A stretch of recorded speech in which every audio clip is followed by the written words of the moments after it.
Showtime in 60 seconds.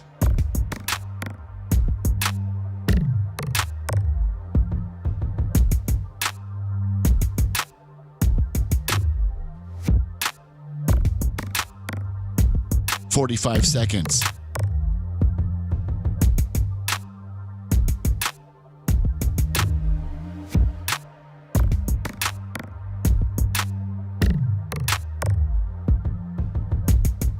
"30 seconds.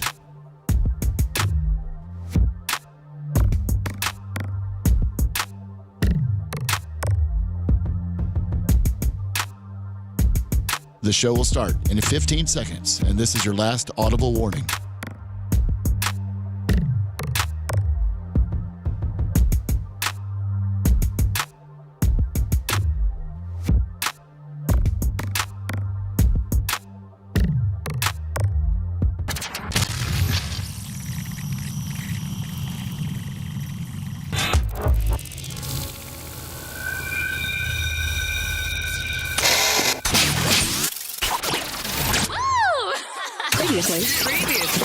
Previously on the Bubba the Love Sponge show. If I'm Trump, I'm in Arizona and Nevada.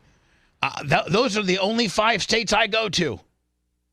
Every day, I go. He's got a big ass plane. He could be. I spend my one morning in Arizona, do breakfast in Arizona, lunch in Nevada, dinner in Wisconsin. Then my next day, I do breakfast in Michigan. Lunch in Pennsylvania. Not everything's a meal, Bubba. You're listening to the Bubba the Love Sponge show. Broadcast rights for the Bubba the Love Sponge show have been granted to this station by the Bubba Radio Network and is intended solely for the enjoyment of our listening audience. Any rebroadcast, retransmission, or other use of this production without the express written consent of the Bubba Radio Network is prohibited. Remember, you got to wait for it to build. Wait for it to build. It'll kick up here in 3, 2, 1. There you go, my friends. The Bubba the Love Sponge show, Wednesday, October 16th. Let's see if old girl's working. Alexa, good morning. Good morning. There you go. The Jewish holiday of Sukkot begins tonight at sundown. Oh. The week-long celebration Sukkot includes gathering for meals of harvest foods in decorative homemade booths. To everyone celebrating, I wish you a happy Sukkot. Seth, happy Sukkot. Overrated holiday, but thank you, Bubba. It's a week-long holiday. Sounds good. We opened up. Don't give him any ideas about time off for religious activities. You're lucky all the holidays happened during the hurricane, Bubba. We actually, when we were driving home, like a couple of men yesterday from the doctor's office. Oh yeah. In the smart car, I actually told Seth, I'm like, hey, if like Yom Kippur was like during the week, I would of course let you take it off. I hope you know that. That's the kind of guy I am. Yeah, no, you were definitely telling me you're a great guy, and is this the time where you want me to put you over for taking me to the doctor yesterday? No, but I feel as if okay, you've worked in radio for how long? No. What other boss is taking one of his coworkers to the doctor? Filled up his as much as you want to be a dick about it, tell me right now, not only in your radio circles, but in others. Drew used to work on my car 24/7. Drew probably is inept of working on cars as you are. I think I actually might have him beat now because I know a little bit about the oil. Right. So what I'm saying is yesterday I literally took Seth, drove him to the doctor's office. Not just any doctor's office where you get schlepped and you got to sit down. You got to go to the first of all, you walk in. I had a toe emergency, by the way, for people that don't know. And so if you weren't with me and you're on your own, you would had to have walked in, not to Dr. Diaco's office, but to an emergency clinic. Yes. You would have to fill out the paperwork, and there's always a lot of paperwork to fill out. Oh, yeah. And then you would have, first of all, you check in with the front girl. She gives you the paperwork. You tell her what's wrong. She says, fill out this paperwork, bring it back. You bring it back. You're about 10 minutes into that. Then she says, have a seat. And then God knows how long you have to wait. 20, 30, 40 minutes. And somebody says, Seth, could you please come back here?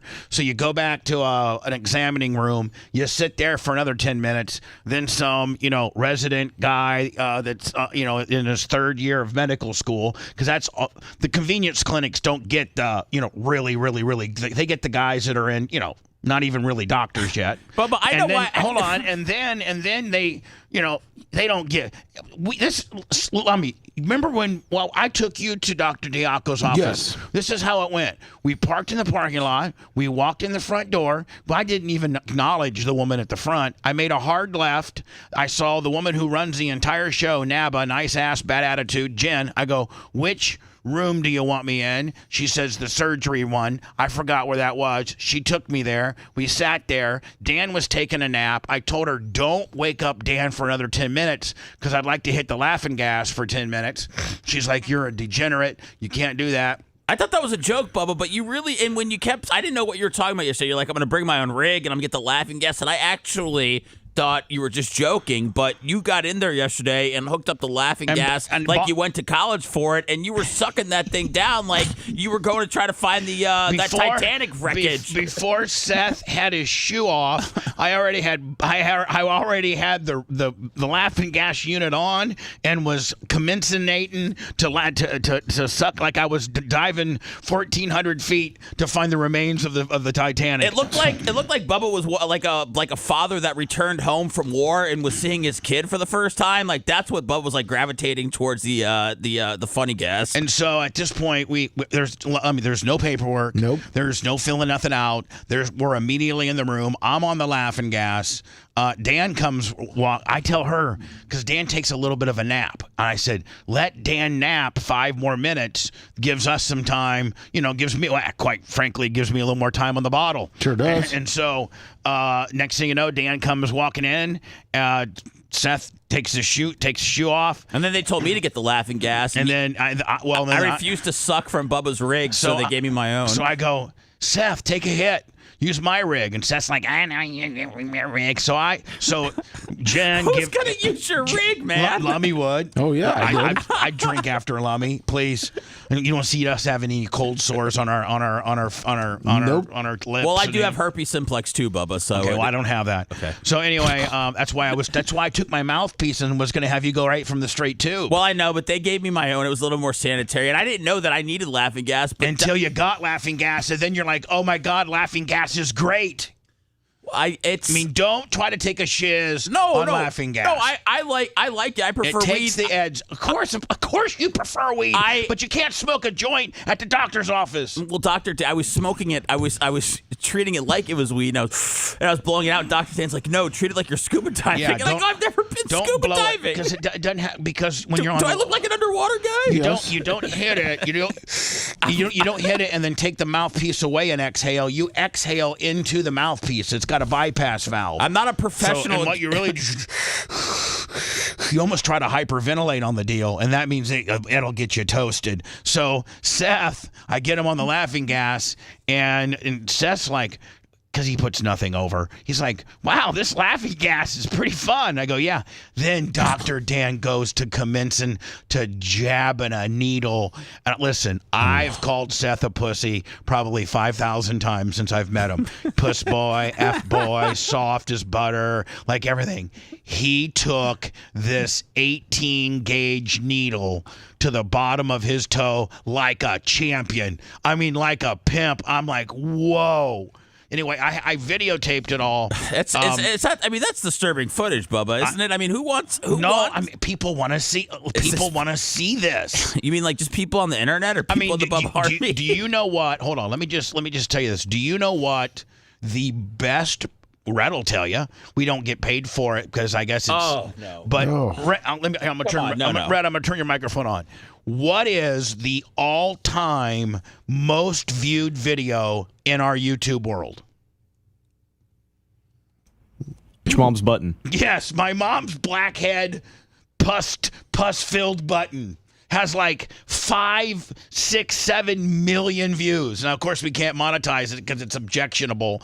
But Seth, people want to see this stuff. Okay, they want to see jacked up toe. And look at that toe. How it's just red hot. It literally looks like somebody took a thing of red spray paint and spray painted his toe. No one's ever going to love me again once this footage hits, man. No, hold on. People are going to love you, and people are going to have more respect for you when they see that you get a needle jammed into your, like, literally. I'll just show. That's after the jam. And hold on, let me show you. Oh, hold on. Look at this. There's a needle. I was trying to look at it and film it, Lummy, that I kind of missed it. But I think you can see. I didn't get really good footage, but Dan jammed a needle into the back of his toe. He was laying on his stomach, and Dan is jamming this needle. It looks like I kind of missed a little bit of the footage, but because I was in such, like, oh my God. I mean, you're so high, Bubba. Well, I was. Yeah, I'm okay. If we're going to be intellectually honest, I mean, I was really high. I mean, I probably sucked down half a bottle myself. Remember, Dr. Dan looked so rough after his nap. You told him to go back and sleep for 5 more minutes. Oh, he looked rough. Did he? Poor little guy. Yeah, he looked like he didn't have power. So then, Lummy, we get them all. We get them all fixed up. You know, a bunch of pus and blood comes out. And so Seth I know that where he jammed the needle in is bruised, and it's going to be bruised. But is the pressure from where the infection was get like less pressure and feel better? Yeah, no, it's less red. Yes, it's much better. What'd Phoebe say? I mean, Phoebe's got to think that I'm kind of like I'm your work husband, and the fact that, like, you know, that's probably something she might have had to do. Take you to the hospital, take you to the convenience clinic, get you all fixed up. I mean, all she had to do is send you to work today, and you went to work with a car that was 4 quarts low on oil, showing the add oil light, and a jacked up toe, and you came home with a car that's full of oil, and your toe is on recovery. That's a pretty damn good boss, damn it. Soaking wet. Yeah, absolutely. I'm with you. I even got your antibiotics for you. Bubba, I mean, why do I even so he's like, why do I need to put you over? Nobody does a better job than you. They're like, we'll write him. I'm like, listen, if you write him a prescription, we got to swing by Publix, we got to pick it up. It's going to take up an hour probably. Doing all that kind of. I said, listen, what are you going to put him on? I said, I think you probably should put him on. I told Dan, I pretty much run the show around there. I go, I think Levaquin 500 milligrams once a day for 5 days. He goes, you got? Yeah, I got Levaquin. I got more Levaquin than you could deal with. So I've already given Seth his Levaquin. Nice. And boom, that's the antibiotic that's going to make sure that anything gets infected. We cultured it. We did. And to make sure that it's good. And I mean, Jesus. I gave Dan my insurance info. I know people at Cox talk just unbelievably bad things about me. Not anymore, Bubba. Not after they hear that you took me to get. My one thing, though, yesterday is that just when we were driving there, we were in the smart car, you said, I don't know, you were pontificating about how a couple of large men can sit comfortably in that car. When we were driving, I mean, we were so close together that I was brushing up against your forearm, and I know that you shave your forearms, and it was kind of like halfway stubbly, and it really, really freaked me out that you're in between shaves. So I don't know when I kind of am. Thank you for letting me know, because I got to be clean shaven for this weekend. Yeah, it would kind of like I probably bumped you like 3 or 4 times, and it was really freaking me. So well, oddly enough, I wanted to be honest. Oddly enough, people look at that car and they're like, Lummy's been in it. Lummy's been in it. Like, okay, maybe we were shoulder to shoulder, but but hold on, it is far more roomy for 2 grown. And listen, we're both probably considered overweight. I'm probably morbidly obese, and you're obese. And so for 2 obese men to be sitting in a smart car, not necessarily as comfortable if we were in like a Bentley or anything, but we weren't jammed in there. Like, we weren't like like if you're in the back row of a 3-row SUV, Lummy, and you put 3 grown men back there, how you're you're jammed in there. It was like we were on the school bus sitting next to each other. Yeah, I mean, people really don't know it's the smart car. Now, you could only put maybe 4 bags of groceries in the very back, and you can touch the back window, and it's literally like you're just driving 2 seats down the highway. But there is more room in a smart car than you would think. There is. So we took the smart car down there. We got them all fixed up. We got him on antibiotics. Then when he was doing Operation Pigmentation, which we got to talk about that too. I don't want to. By the way, Lummy, by the way, Seth, did you see that I delivered the sign to him? So when you go down to Latin Sons, hopefully they proudly display that sign where everybody can take a picture, and it takes us to our landing page. Oh, is that what you gave him yesterday? I saw them walk out with it. I wasn't sure. Yeah. So you saw how big it was. Yeah. Rainbow Rick made that for me. Awesome. So literally, you know how we were talking about, them promoting their the pod at the shop. Yes. And they can just tell people, take a picture of the QR code, and it's not one of those little ones. It's not a little bumper sticker. It's one of those ones that we have on the side of a sandwich board. Rainbow Rick made me a couple extra. Yeah, they're excited. They're excited to send you a list of things that they want from you. Yeah. So anyway, we do have a little bit of a snafu, if you will, and that is that Operation Pigmentation. How long did it go? $130, and we had a malfunction in the recording device, and we didn't get like the last third of it. Yeah. So Seth has to go in. I'm really heartbroken. Seth has to go in and kind of make some edits to make it flow better. And I set up some checks and balances today with engineering, and that'll never happen again. But it just stopped recording. I mean, there really was nothing. It's nobody's fault. It's an honest mistake. It just those are the things that when you're doing. It's the thing that I always worry about most is when you're doing those interviews that they actually come out. And Mach said, "Listen, we've been having trouble with that computer, so I think he's already switched out the computer. I might have to be buying a new one." But so Stoner and Loner got released yesterday. No, I'm gonna put that up today because I got to work on pigmentation. Okay. I have to have it make sense. Today, Lummy, after the show, because I've gotten so many topics that I wanted to talk about, I might do a little Bubba pop-up speed topic show. Oh, nice. I'd like for if you and Seth could be in there with me. Yeah. You didn't have anything like, it's Walker's not, learning how to high jump or anything today. No, unfortunately, I got to leave the latest, 12 o'clock, because Ashley's going to New York, and I got to make sure that she gets to the airport. All right, well, hold on. I would hope that she's coming here, dropping off her call. Oh, I mean. No, because I'm going up there. Oh, you're going up there? Yes. Well, you can't be on the show then, buddy. Oh, no, 12. I got to be up there by 12. Like, I got to leave here by 12. No, hold on. Wait, are you going to New York? No, she is. Hold on. I gotta wade through this. What time does her plane leave? 1:30. Okay. That means she needs to be at the airport by 12:30. Oh, no, I'm sorry, hold on. She needs to be at the airport by 1:30 latest. Seth, can you feel my pain here when you? I just feel like Lummy's. I already feel like Lummy's got a lot on his plate. No, she's changed her flight a couple of times because she was going to leave in the morning, but with Walker and stuff like that, she had to change her flight to a later Why couldn't time. you just bring Walker right here and we put him right on the microphone? He could be a guest. Well, he started daycare this week, so. Oh, he started daycare? Yeah. So it's kind of everything's kind of been. He's as big as a third grader. When does he start school? When he's old enough to get in there. He is big as hell, isn't he? Yeah, he's got a big head. Is he 99 percentile? Yeah, I think the last time we checked, he's like 94 percentile. Yeah. So. Are they predicting? Like, are they looking at?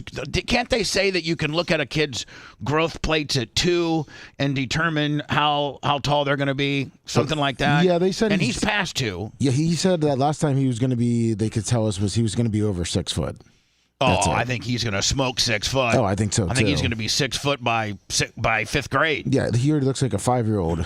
Yeah, sometimes. Like when you put him, he's 3, right? Yes. When just turned 3. Yes. When you put him next to an average 3-year-old, he looks like a monster. Does he look like Andre the Giant? Yeah, right. Here's what we got to do. We got to make him mean. We got to mean him up a little bit. He's not mean. He's like Lummy. No, I know. That's what I'm saying. We got to make him mean. You know what I'm saying? Maybe start punching the bag here at the Clem Gym. Maybe start maybe lift weights and stuff. You have to start toughen him up. Yeah. Are you solely taking care of him for the next couple of days, Lummy? Just tonight. Just tonight. Lummy, why she's don't you flying bring him? back. Why don't you bring him into the show tomorrow? Because he's Daycare. at daycare. Oh, okay. We're trying to get him on a schedule. All right. So tonight, Yes. like today, is all you. It's all me. But Ashley has my number. Yeah. I'd like for her to text me, and I want it to come from her. Okay. What time she really, really needs you home. Okay. Okay? Okay. Because sometimes you tend to embellish things to be pro me, and you put yourself in a little bit of a jam because you're hurrying or you've not allotted enough time because you think I'll get mad or what have you.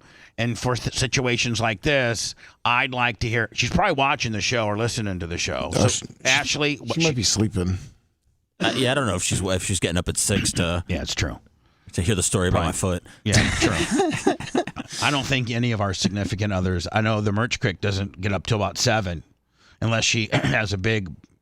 By the way, I think we only have 12 more Bubba Army knives. Oh wow, get 'em 12. quick. I think we got 12, and they're big. And on the slides, we have big sizes. We didn't initially. They told us when they manufactured them, Lummy, that they couldn't do like 14s, 13, 14s, and 15s. Yes. But they did them. Really? And they sent them. Oh, sweet. So, I don't have any smaller sizes of slides. Those sold out. Those are long gone. But I do got like 13, 14s, and 15s. So, if you're a Sasquatch like Lummy, you could probably get you some Bubba Army Fat Man Dunk slides. That's awesome. So, Lummy, when your wife wakes up, I'd Yes. like for her to text me Okay. and say, this is Ashley, and I need Lummy, at our Wesley Chapel home by, and then give me a date. Okay. Because it's about, is it about 40 minutes with traffic? With traffic, yeah.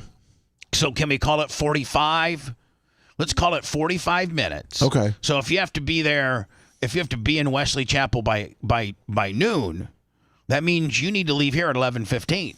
Correct, but I think I'm good at leaving at 12. So Nah, it doesn't matter what you think.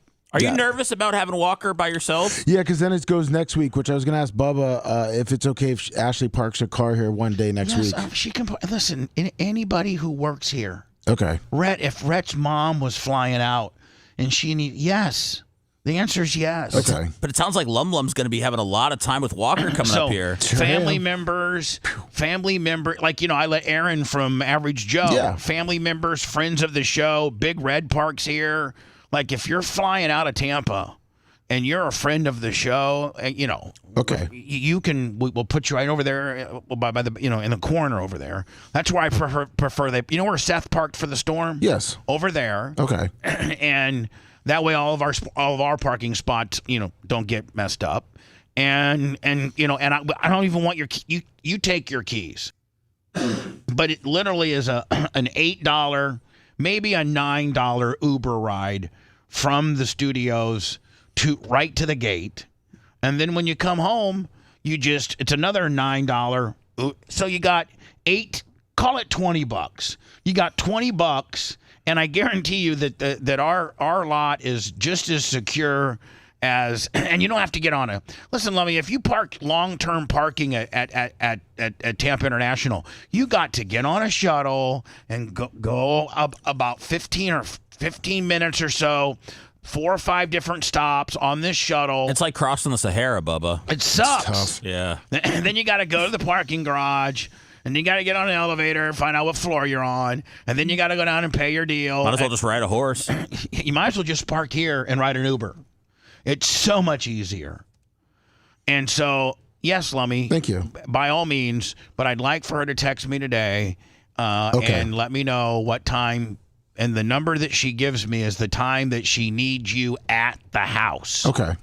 And then I'll make a determination as to when I release you from your duties here today. Thank you. I appreciate it. I know that you're locked in on Ashley and her parking here, Bubba, and making sure that she really parks here, but aren't you interested in the fact that Lummy is going to be a single dad coming up here? Well, luckily, and how her that's dad, going to go? her dad's going to come over at least and help a little bit to sleep. So when I leave at 5 in the morning, he's there for Walker. All right, so what time does Walker usually go to bed? About 8 o'clock. All right, so that's good. Yeah. You got that handled. Yes. And then he wakes up about what, maybe 5 or Depends on- 6? Yeah, depends on the day. But he's going to be looking for mommy tonight, right? Oh, sure will be. Yep. All right, so is that going to be a freak out? Sure will be. Has never been without mommy. Hold on. So you like Put for a real. camera in the corner, buddy. Can we get the freak out? I mean, can you videotape the freak out? Yeah, I'll because they'll probably It's like, just. when will he start noticing that Mama is not probably about maybe late afternoon, maybe early evening. He'll start figuring out Mama ain't around. Yeah, I was the one that decided let's take him to the airport to drop her off. So Oh, God, I'm now hoping, Oh man, I don't know if I would have done that or not. well, I Now was he's- hoping that I could get that freak out done there. That's like seeing her get shot, Lummy. I mean, why would you do then, hold something on. like that? Yeah, it's exactly. I mean, telling mom got shot and she's not coming back is one thing, but the kid watching her get blowed, her head blowed off is another thing. This is mom turning her back This on. is not good parenting, Lummy. I guess I made the wrong decision. Mom, you did. He's not gonna go. He's gonna see her. He's like, Mama.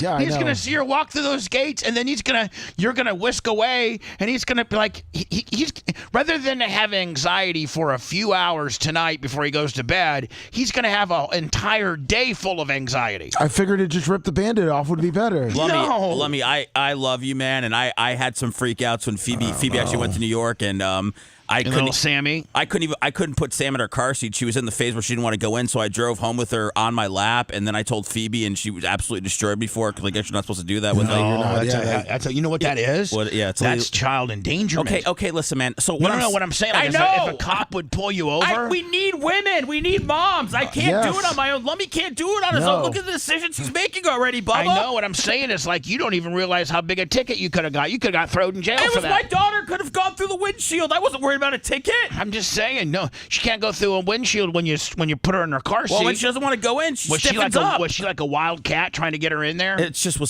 was a phase where it was really hard, Bubba. I don't want to talk about it because it was summer and I was sweating and sometimes I just gave up and So hold on, sometimes I hey, just thought about walking away. If you had the option there. to have somebody at the house, playing some games with her, and mommy's just going to whatever, and then she doesn't have to see mommy actually exit the car and go into the airport, it would have taken that whole freak out factor out of the deal, and then she would have only freaked out at home, and that's kind of a more controlled freak out when they freak out at home, right? Yeah. But freaking out in the car, I mean, what if Walker's a handful? What if he's starts getting He could get crazy physical. like a wild cat, and he's like freaking out. Well, he likes to fall asleep in the car, so I was kind of hoping that he would fall asleep by the time he gets to the airport. Ashley just gets out, leaves real quick. He wakes up. She's just not in the car. And of course you lie to him. Yeah, well, then we'll be at home, and I bought him some stuff, so maybe I'll just give him that. All right. Well, what bought him some stuff? You mean toys. hold on? You mean some children's Benadryl? Well, that will be for tonight, but I got some monster trucks he can play with. Melatonin and some children's Benadryl, my friend, is what needs to be. His dinner needs to be laced with all of that. 12-hour nap right there. Yeah, it's gonna be tough. I don't think taking her. I don't think taking him to the airport and watching his mom and see you got a 50-50 shot of him not being asleep. So if he happens to not be napping, and all this is like cutting a bomb and it's like the green or yellow wire. Which right, one? Exactly. It's going to blow up. You just don't know which one, whether it's going to blow up when you're running away or when it's in your face. Lummy, honestly, and I get it, but you're nervous, aren't you? Oh, 100%. Lummy, is there anybody that you could take to the airport to alleviate the freak out? Like a new mommy? No, like grandpa or grandma or like that kind of deal. Yeah, well, Grandpa's coming over, so maybe I'll just see if he'll come over and we can just leave Walker there. Yeah, when we go see to the if airport. Grandpa's in the back. There's no replacement for mom. Oh, but Grandpa can, he likes Grandpa. Yeah. And so, okay, Mommy's gone. Okay, yay, Grandpa's here. We're playing Grandpa stuff. You know what I'm saying, Lummy? Yeah, but then now that you have video calls at night, so that's probably just going to reset the whole thing. Where does Mommy go when after watching a video call? So hold on. So you're saying now Mama's going to FaceTime him tonight? Yes. And he can figure out that Mama is definitely on, not coming back. right? So I don't know what to do there. And he's already, listen, Lummy, he's already smarter than you are. Yes. I'm just saying. Yes, he's pretty smart. So we got the battle of the wits here going on.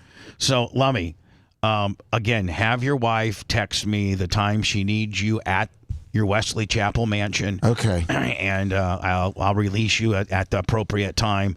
I'd like for you to join my pop-up show if you could, please. Of course. Until that time. Okay. If I know it takes you and Rhett and those guys like 10, 15 minutes sometimes to clear the show and get everything all ready. I got a Quint edit I got to do on a commercial. So well, good luck to you. Thank you. If we could just get like we tried yesterday, like 9:54, 9:55, that will. Oh yeah, I'll be out. I'll be out. I'm going to be on time today. Okay. Do we have Alex on today? Yes, we do. And then you have the latest. Did you send it to me? Yes, I sent it to you. And what has Alex gotten himself into? The Bachelorette star, I guess you could call him, that was transgender. He came out on Stein's show and said that it was just a social experiment. My damn. For 6 months. Which I think most people knew, right? Yeah, and I mean, but I mean, it was good Stein got the exclusive because it went viral. Yeah, I sent you the New York Post also covered it. Yeah, I'm trying to click on my. I'm just man. But the guy flew. Milton really just messed up my whole. See. Let me see. I'm clicking on my thing here. It's not going, and it's just not. God dang it. Just not going. I don't know. Can I tell people I got power back? If anybody, congratulations. Hold on. I've done a lot of anti-power rants lately. I heard Dan got power back too. Praise the Lord. From my friend. They're saying DeSantis personally flipped on the Diaco's power. Oh yeah, he did. That's what they're saying. Yes. Right. He went down there with Yeah, he did. He's got a button in his office for everybody's power, and he just he looked up the Diaco's under D. Whoop. Turned it all on. Looks like it finally. Second one's the New York Post story. The first one is his the short interview of him, the guy coming. Was it Josh Settler? Sutton? Okay. Or something like that. Yeah. Yeah. I mean, the guy. It didn't even look like he was trying. Well, I think that was part of it. Let me get it all racked up for. I'm gonna go to words and then we'll play it. Now, did he fly all the way to Dallas to come on? Yeah. Alex's show. Yes. Wow. I mean, Alex, he's got a big reach. I mean, everything he does gets picked up. I'm gonna have to apologize to Alex for my appearance. Your appearance. Yeah.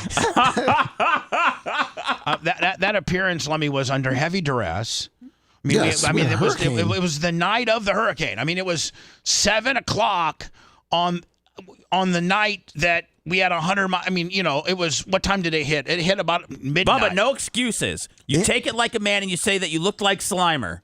No, and the producers made you wait like 30 minutes, in the chair. And I was having spotty internet. Producer made him wait until it was his time to come on the show. Listen, man, we don't call him Lummy. We call him, and he has to wait maybe a maximum of 5 minutes. Correct. That's if we call him early into the stop set. But they're like, listen, we want you to call at 6:45, and then we got you coming on about 7:10.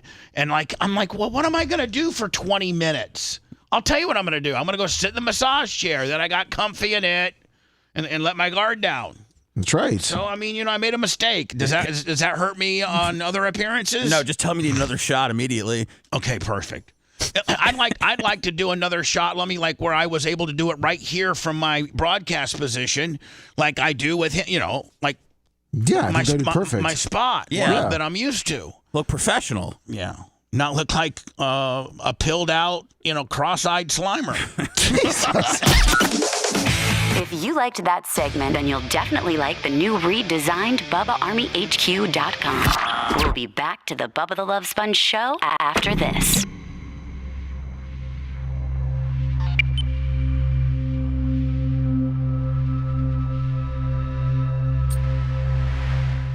Lummy, you're fucked. I know. Well, usually Seth is kind of giving me kind of like. No, I know it's going to be tough. I'm fucked. You already knew. But here's what you might have to do. You already threw an interception with the decision to bring him. Don't, when she says goodbye to him at the airport, speed off. do not let him out of his seat. Well, that plan was because getting him back in might not be an option. He might be flipping the fuck out. Yeah, that's the plan. So she can open the door, lean in, give him a big hug, kiss, the whole 9 yards. But he's got to stay strapped in because as soon as he unstraps, then it's fucking. Yeah, it's child abuse for me getting. Yeah, it's child. Yeah. I'm fucked. Watch out. Guys, It's just me and you, everybody. Hi, everybody. Big Buck, Iggy. Those are the OGs. Mitch, Trickus of Knees, Grouper, who started on the bus yesterday. Thank you for that, Grouper. I got to bring that up. Grouper.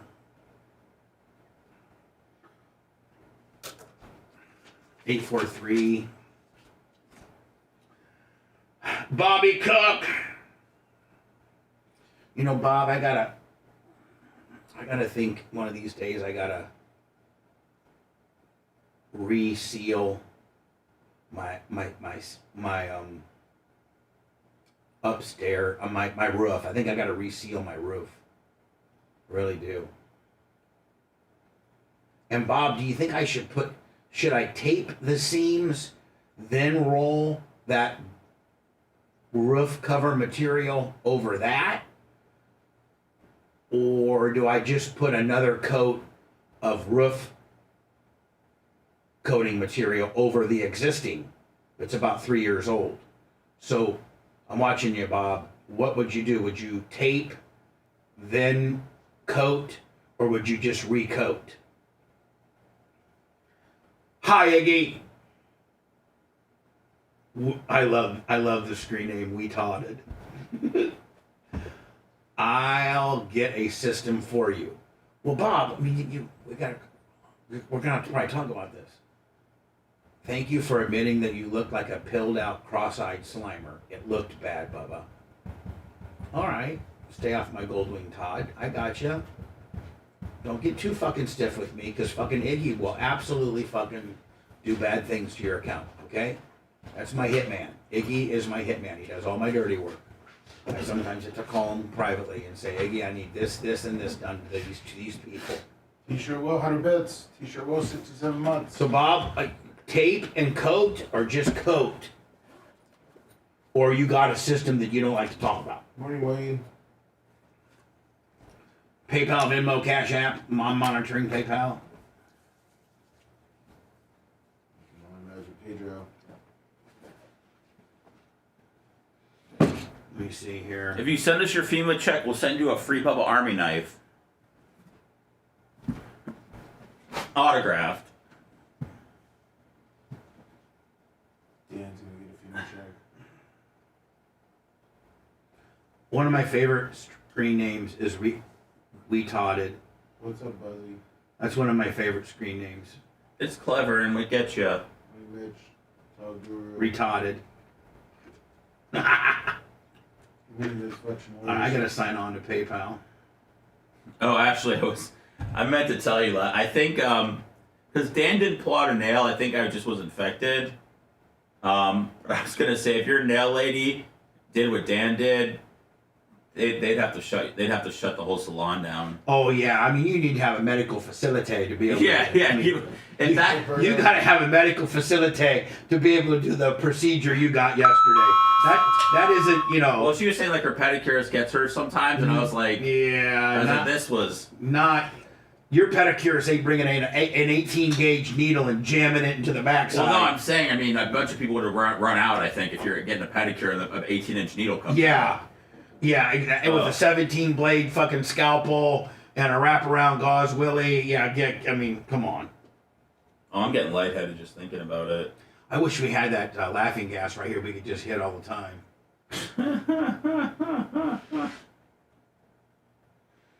Oh man, that's what Kanye was getting. Kanye was buying nitrous from his dentist. So was that the greatest? I gotta think long term. Recreationally it might be okay for you, but I gotta think long term it could make you stupid. I think it, yeah.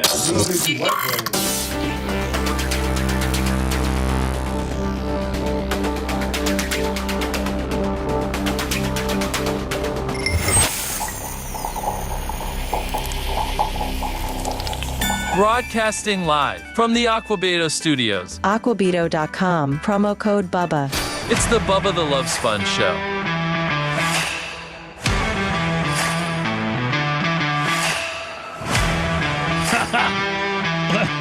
Look at that screenshot. Oh, wow.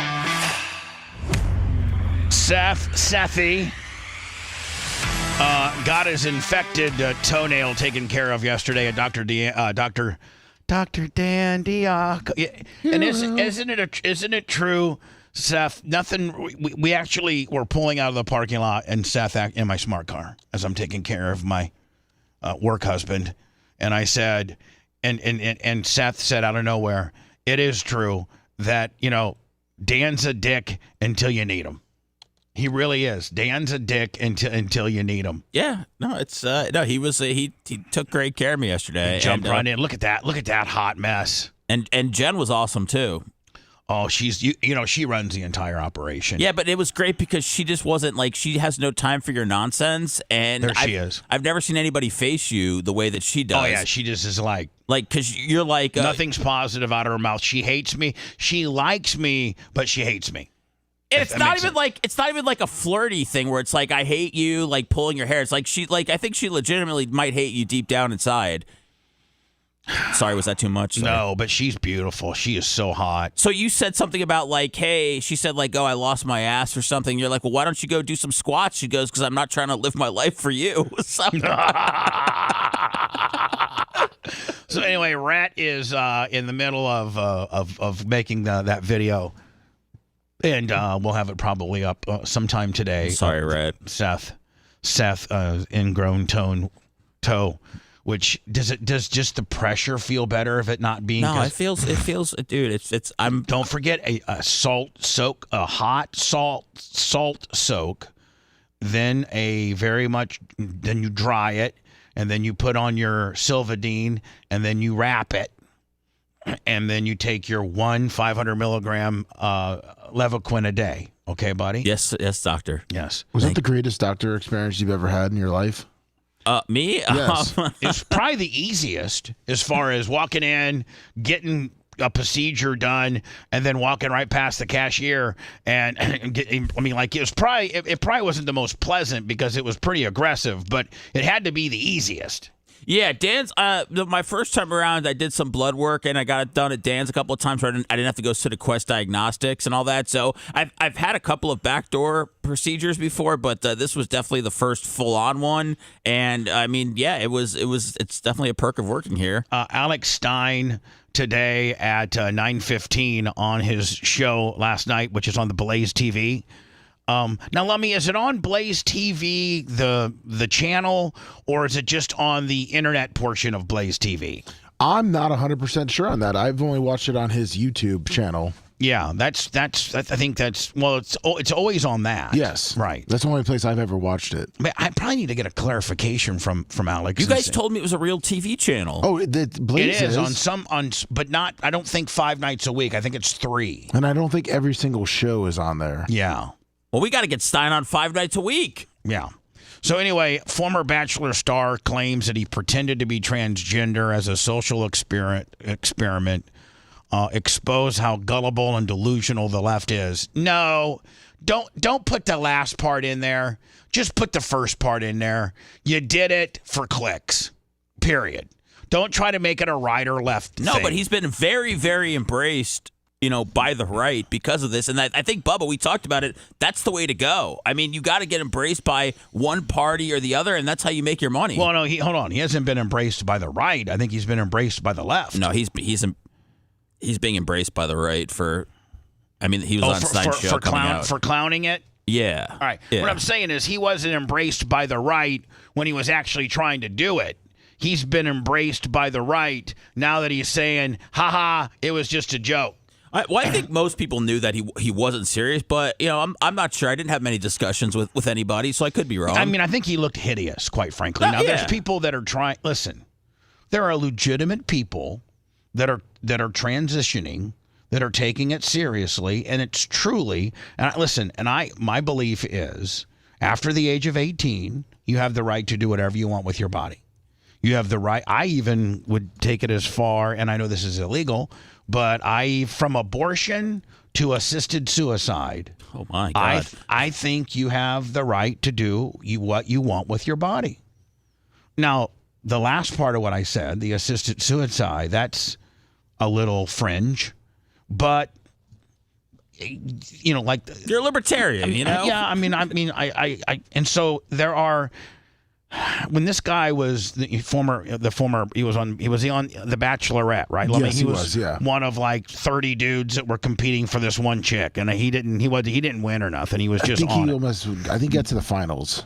So he starts this, I'm gonna try to be a girl kind of deal, and it wasn't even believable, but legitimately, I believe that if you're over 18, you should be able to do what you want with your body. And there's some people, there's not a lot, but there's legitimate people out there that feel that they inside want to or identify as the opposite of what what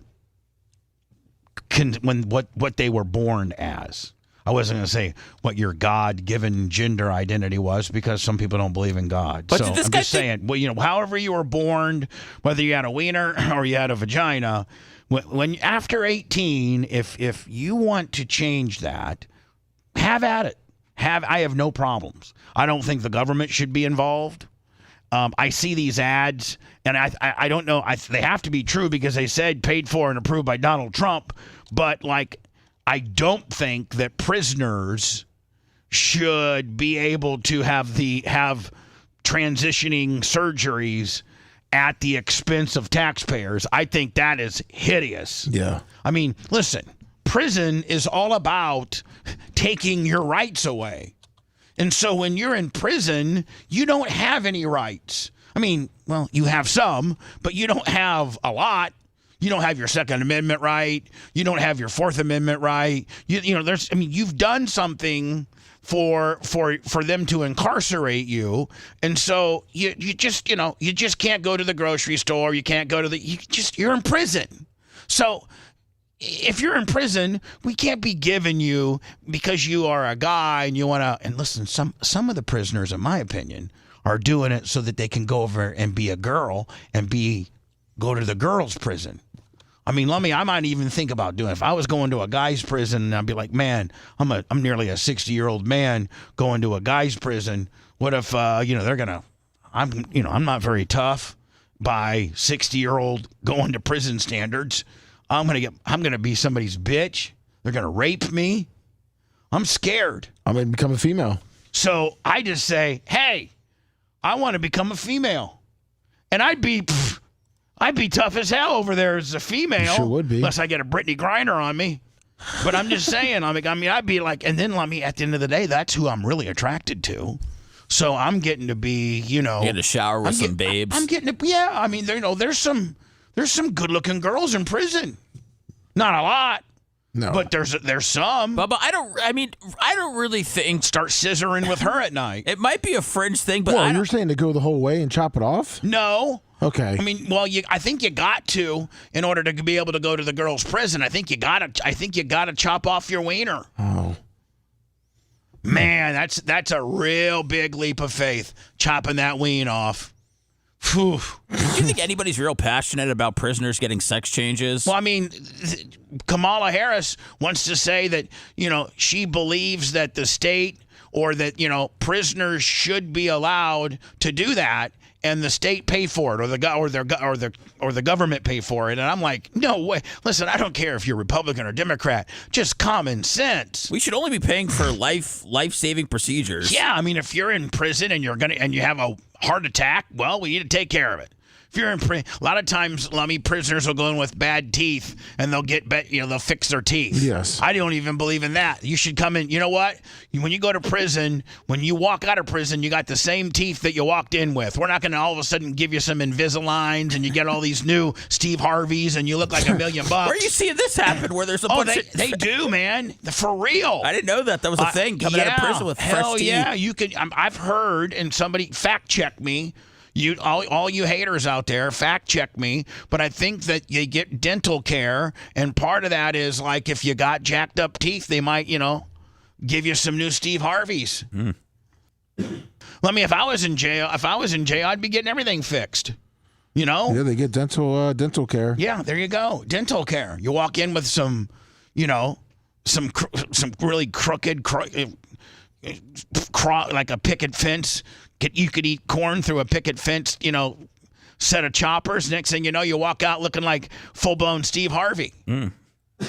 So this guy here, we've all seen him on X and Facebook and YouTube and TikTok and Instagram and all the social platforms, and he has been. It's been going on a while. Do I click this, Lummy, and it'll give me a little... It should give you the story. The story? Yes. Is he tapping out now because attention is fully going to the presidential race, and it's kind of, trickling away from, all the things that come along with it? I'm sorry. Like people that are seeking desperate attention. So you're saying, Seth, he's tapping out because he's pretty much... milked out all the attention he's going to get. People are kind of onto him, and we're really concerned about this. I mean, what are we, 20-some days away? Yeah. That's just what I'm wondering at, because I think he did it for 5 months, so I don't know if he had a plan going into it of when he was going to. But again, I don't know if he bought it. But if I'm on a reality TV show and I'm trying to figure out a way to keep my fame going, then why not give it a shot? I just call Charleston White and see if I can go on his show. Say some real crazy stuff. I don't think he has a show. I don't think he does either. He's just a guest. Know what's going on? Here we go. Yes. Well, I got to be honest. So this is Alex's show from last night. Pimp on a Blimp, Primetime 99. Yes. And good friend of the show. We'll have him on today at 9:15.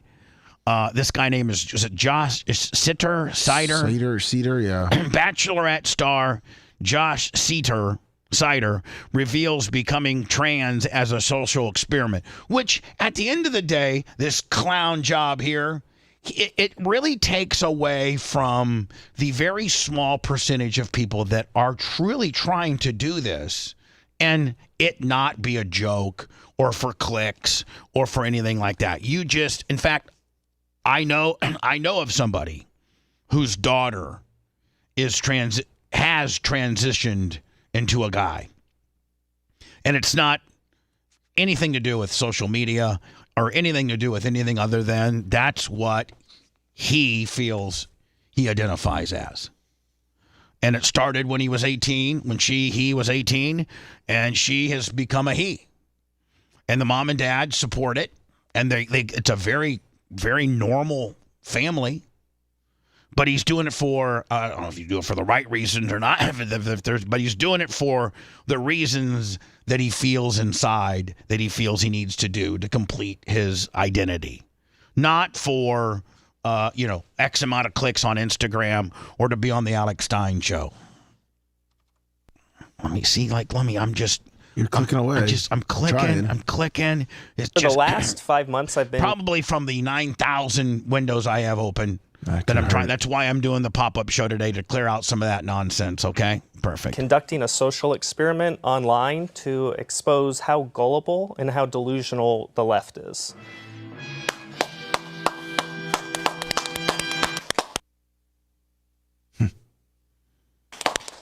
We love it, Josh. And now I'm so happy that you came on this. What's Stein? He's all over. Oh, the video's freezing? Oh, no. Oh, sorry. I thought you were mad about the clapping. No. So did I.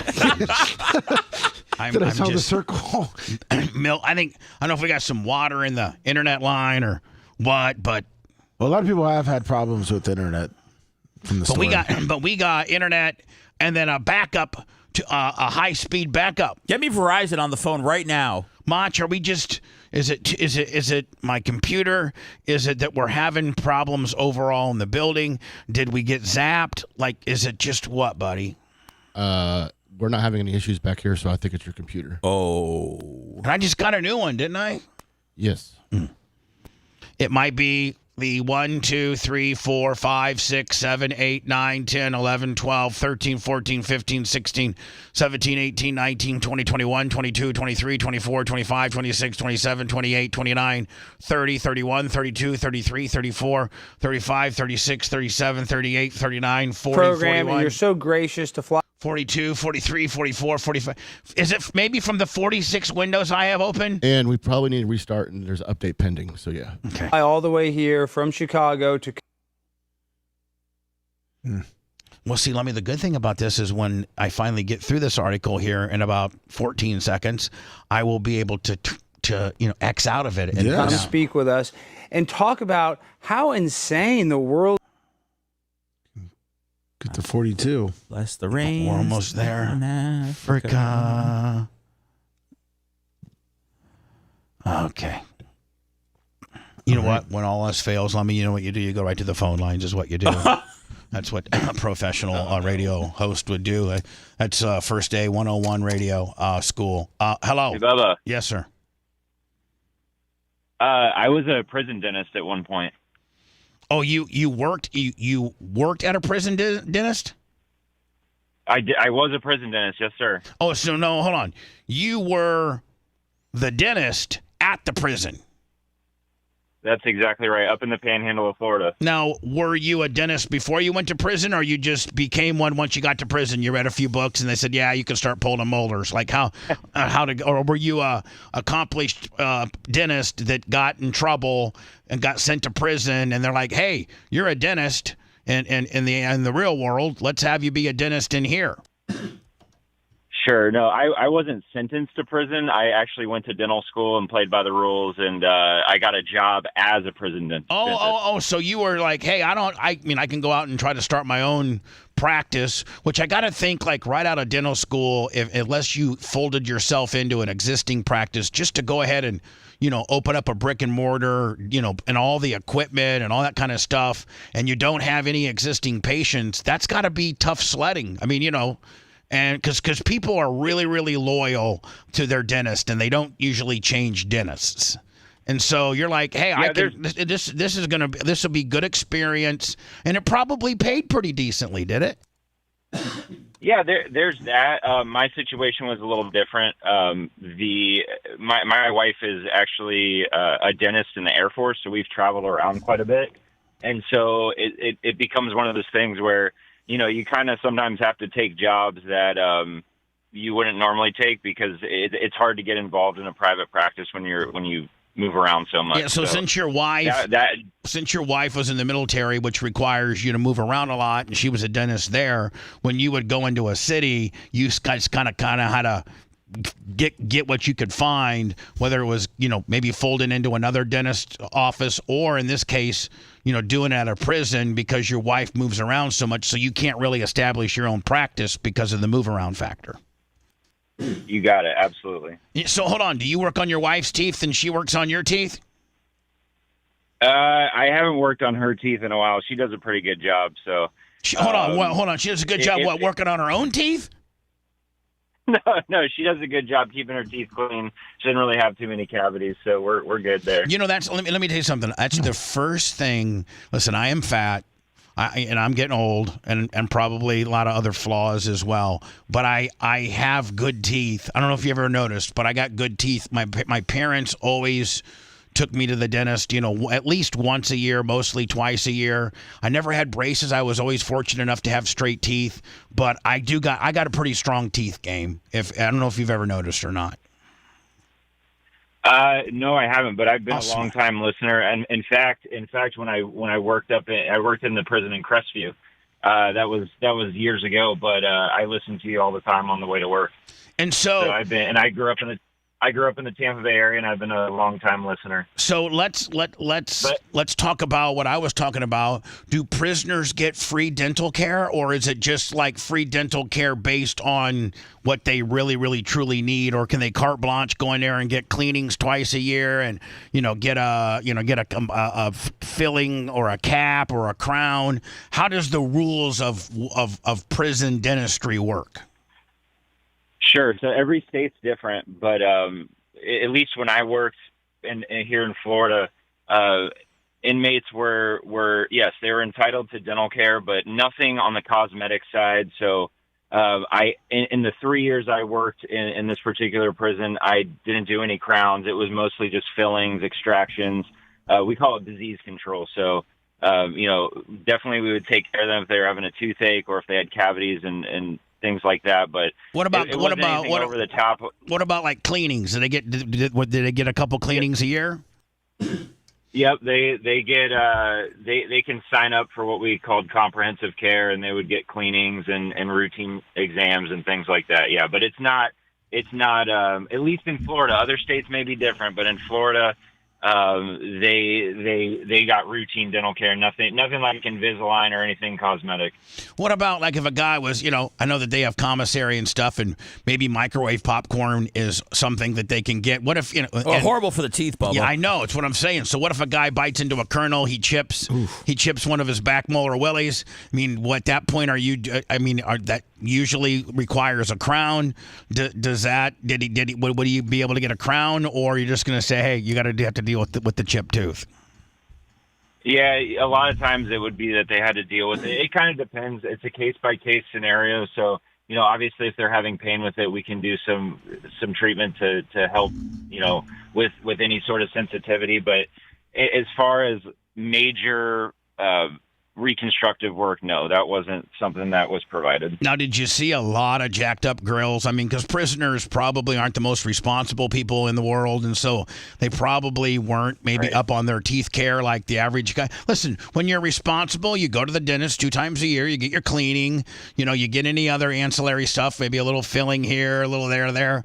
Well, I got to think, that's the responsible people that aren't robbing 7-Elevens at gunpoint. I'm thinking to the people that might do some bad things in society, may not keep up with their dental game. So did you see a lot of jacked up grills? Oh yeah, of course. But I tell you, I'm pretty surprised. I also saw some inmates that took really good care of their teeth. You got to understand, they have all the time in the world, so they're flossing like hell, man. You're right. I mean, they don't have a lot of time to go out and hang out with so flossing and brushing and things like that. What else you got to do? You might as well brush your teeth 10 times a day. I mean, right? That's exactly right. And one question I got all the time was, did I ever feel unsafe? And the answer was no. I mean, it was a privilege for the inmates to come in and get dental care. The medical complex of the prison I worked in was the only place on the campus that had air conditioning, and we had a radio in there and played music. So it was a really relaxed atmosphere, and these guys actually enjoyed coming to the dentist. Yeah, because they could quickly, if they acted like a horse's ass, they could get their dental privileges pulled, right? That's exactly right. And so they're like, man, I'm gonna go down and see the dentist because there's air and there's a radio down there, and and it's an hour that I don't have to be in my stupid ass cell, so I'm going to the dentist, buddy. That's exactly right. That's exactly right. What's the biggest who was the biggest criminal's teeth that you did? Did you do any murderers? Did you do any murderers? All the time. So you can. The public has access to criminal records. You can go on the FDLE website and find who's been charged with what. And when I first started at the prison, I would check almost everybody that came in to see what they did because I was curious. And I quickly stopped that because that started. Yeah. Now, did you ever chit chat with him? Because my dentist, Dr. McSherry, he's kind of a chit chatter. He doesn't realize, you got your mouth wide open with the suction gimmick, and he's asking your questions. None of them get that. Would you get chit chatty with you and be like, "So Fred, how's how things going?" How's your cellmate? And what'd you do to get in here, bud?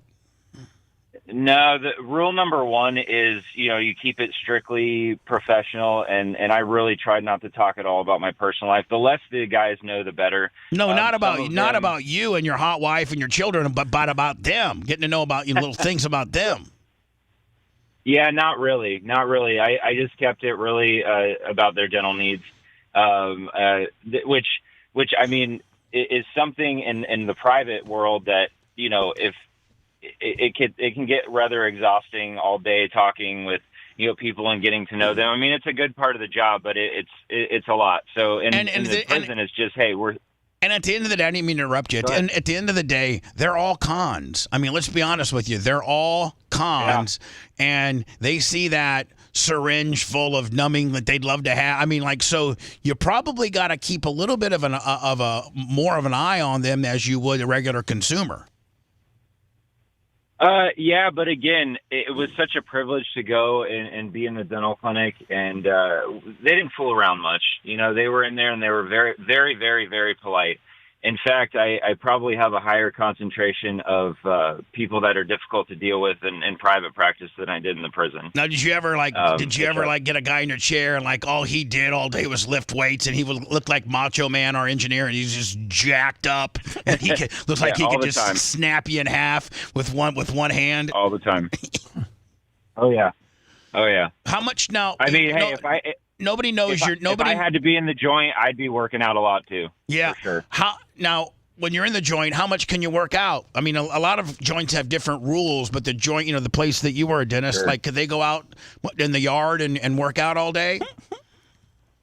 Yeah, they can. They have rec time, and they're actually, as far as I know, they have to be in their dorms. They don't call them cells anymore; they call them dorms. But they get plenty of rec time, as far as I know. When I was up in Warsaw, Indiana, and I toured. By the way, let me $50 Fish on the J PayPal. Thank you. Payroll's tonight at midnight. So when I toured their county jail facility, they don't have a rec yard and there are no weights, and so the guys would get trash bags and fill them full of water, and that's how they would lift weights. Yep. Yeah, I don't know exactly what kind of equipment they have. Obviously, they have to be careful about what they're letting these gentlemen have access to. But they're certainly doing pull-ups and push-ups and running track, and now a lot of them are pretty active. How much would nobody knows your name? You're just Jim from the Panhandle. What how much was it? 100? How much did you make? Like, how much does the state pay a prison dentist? 80, 100, $150? What? So you make between 100 to 200. Damn. Yeah. Well, I mean, but that's, again, if you compare that to the private sector, that's probably on the lower end. But what do you think? What do you think my dentist? His name is Dr. Daniel McSherry. He's been a dentist in Pinellas County now for 30 plus years. He owns his own brick and mortar facility. He's so good and so that he doesn't accept new patients for the most part. Like, he's full. Right. Like, he's full. What's a guy like that make? 300-400? Probably easily. Yeah. He's the practice center. Probably easily that much. Yeah, I mean, he owns his own facility. He's the only dentist there. He's got 3 cleaners and then like maybe 2 assistants that help him.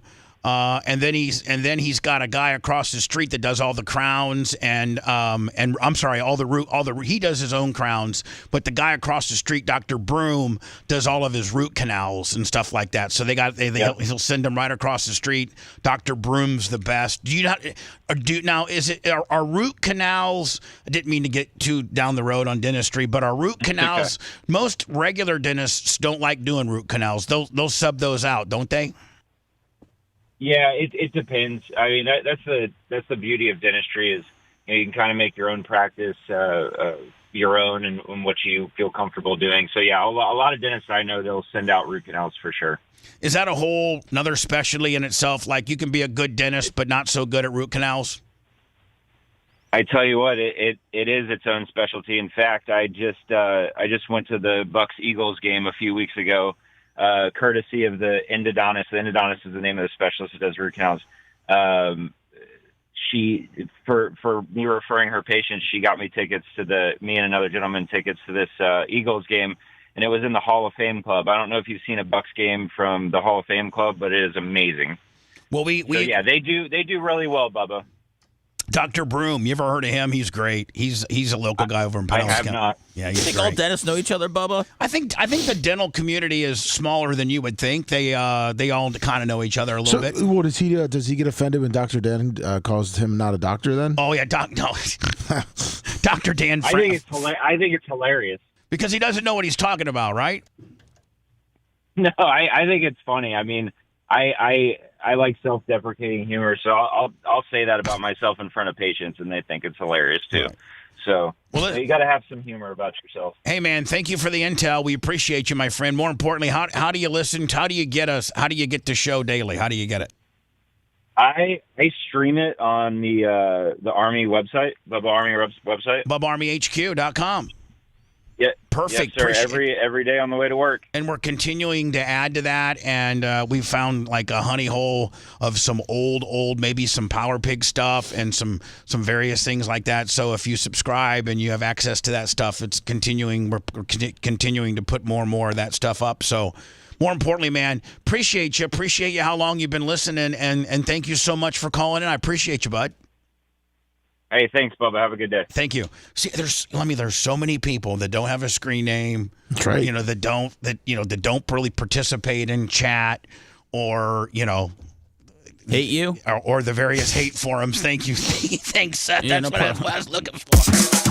If you want a deep dive into the Bubba the Love Sponge show from the past, go to BubbaArmyHQ.com. We'll be back after these words.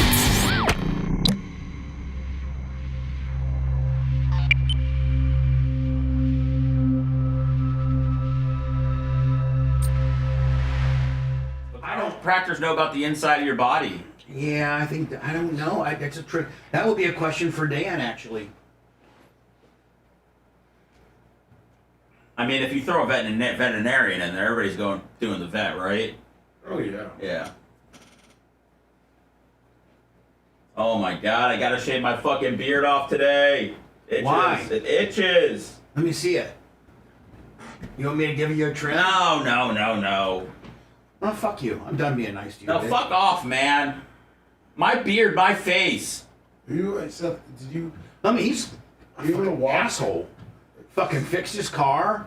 I got him a new set of brakes coming. Oh, fucking look at that. Jesus, what? I mean, what the fuck? I almost feel like I'm a battered woman. The more nice things I do, the more he takes advantage of I'm me. delivering you a solid B+ performance today. What more do you want? I don't care about what the fuck how you grade the performance out. It's how you treat me, you piece of shit. Piece of shit. G patent 76, 51 months. Fuck you. The G patent. You fucking fuck. Oh man, there's nothing 100 men or more could ever do.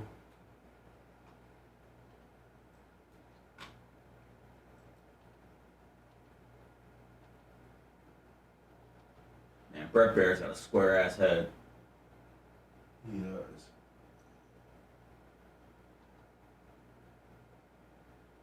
What's up, Kendall Hill?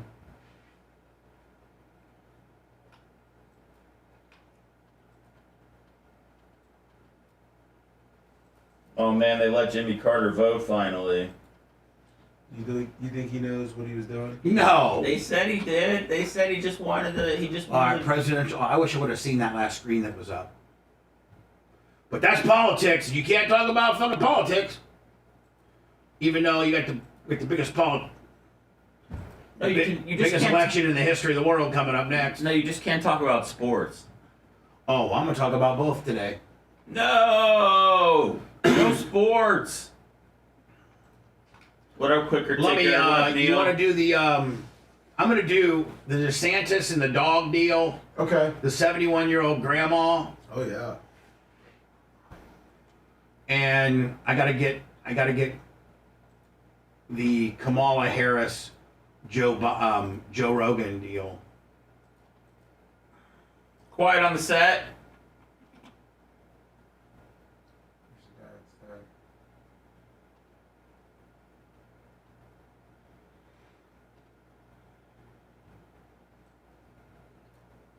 Well, I mean, what are they saying about this new fucking hurricane that Macho Man's got up on my deal right now?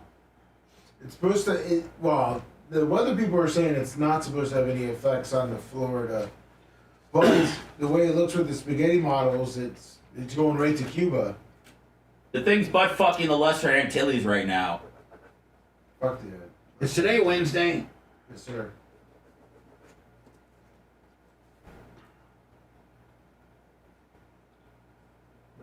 People are going to be waiting for Bubba Wendy to predict it. Good morning, Abe from Maine. I tell you what, I'd be real fucking depressed if I was a Steelers fan right now. Why? You went from Fields to Russell Wilson. Yeah. I can see Russell being a savior because Seattle knew that he was done, and then they fleeced the Broncos, and the Broncos said, this guy's so fucking horrible, we're going to get Zach Wilson, Bo Nix, and eat $53 million to get rid of this fucking guy. And then the Steelers go, we have the least amount of firepower in the league. So because of that, we're going to put a declining quarterback in there to keep our 4-2 winning season alive. Fuck off. When I first saw it, I thought because Fields got hurt, but that's not the case. No, dude, they cave to Russ's ego. Because they get awkward seeing him standing on the sidelines with his fucking shoulder pads on when he's fucking injured. Sorry, man. I had a lot of fucking tweets hammered out yesterday about this that I deleted. Because I was trying to be calm, measured, steady. Not happy about it. No, you just got that Fields shirt. And I'm still wearing it, man. I'm not stopping. Well, that's I mean, the Steelers are delusional if they think they're going to get better results with what they're getting. That's what I'm saying.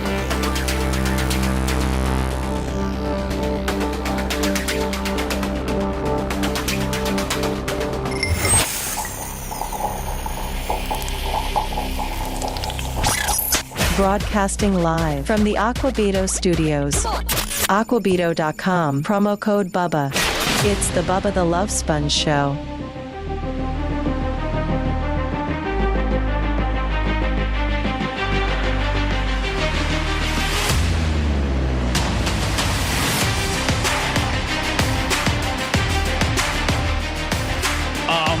As I am tweaking the lineup a little bit, let me get a drink of water here.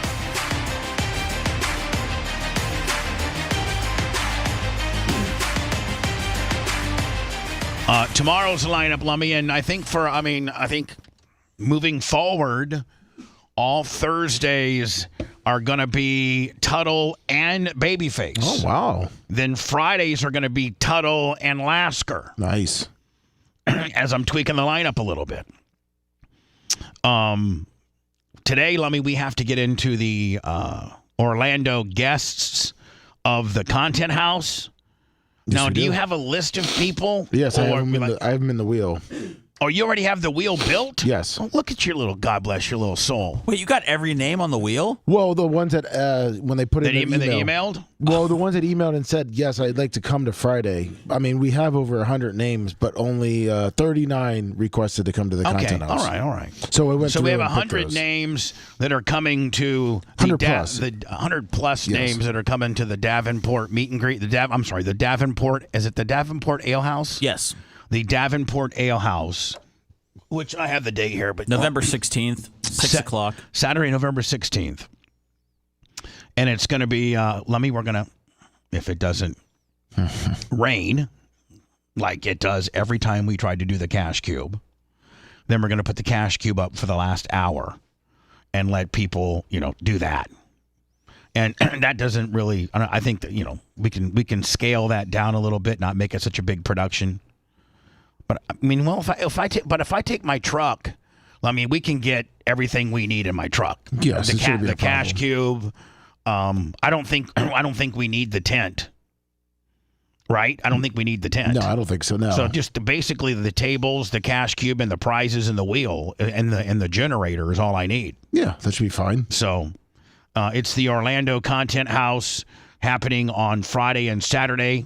Orlando November 15th and 16th? Yes. No, November 15th and 16th. On the 15th, Friday the 15th, we'll be watching the Jake Paul, Mike Tyson fight from the Content House. I'm going to bring my fire cube. My gimmick? Yes. We can't trust it. No. I'm also bringing back up 5G. I'm bringing back up 5G internet. We got it all handled. And so there's been 39 people, Lummy, that we're going to we're picking two listeners, two fans, to come to the house on Friday and hang out with us. Now, we're going to be live on YouTube and are we going to be is it just going to be a YouTube deal? I think that's what it is, isn't it? That's what I thought. I think so. Yeah, so we won't be on Rumble. We won't be on Facebook. We're only going to be live on YouTube. And we'll be live on Friday night from the house doing various things. They got a little game room, and we'll be obviously watching the fight, but not really let me kind of watching the fight, but not broadcasting it, so we don't want to get a copyright strike. You know, we don't want that. And then we're going to have a couple guests that are we're picking 2 people to come and hang out with us, but they also can bring guests. Correct? We only want boys, though, right? Boys. I mean, but men. God, the boys sound so. Yeah. Stop with it that. did. That's on you, buddy. Bring the boys to the fight. No, in fact, I would hope that anybody that wants. First of all, whoever wins must be over 18, preferably 21. Secondly, if you're a guy, bring your wife. I mean, it's already a sausage factory.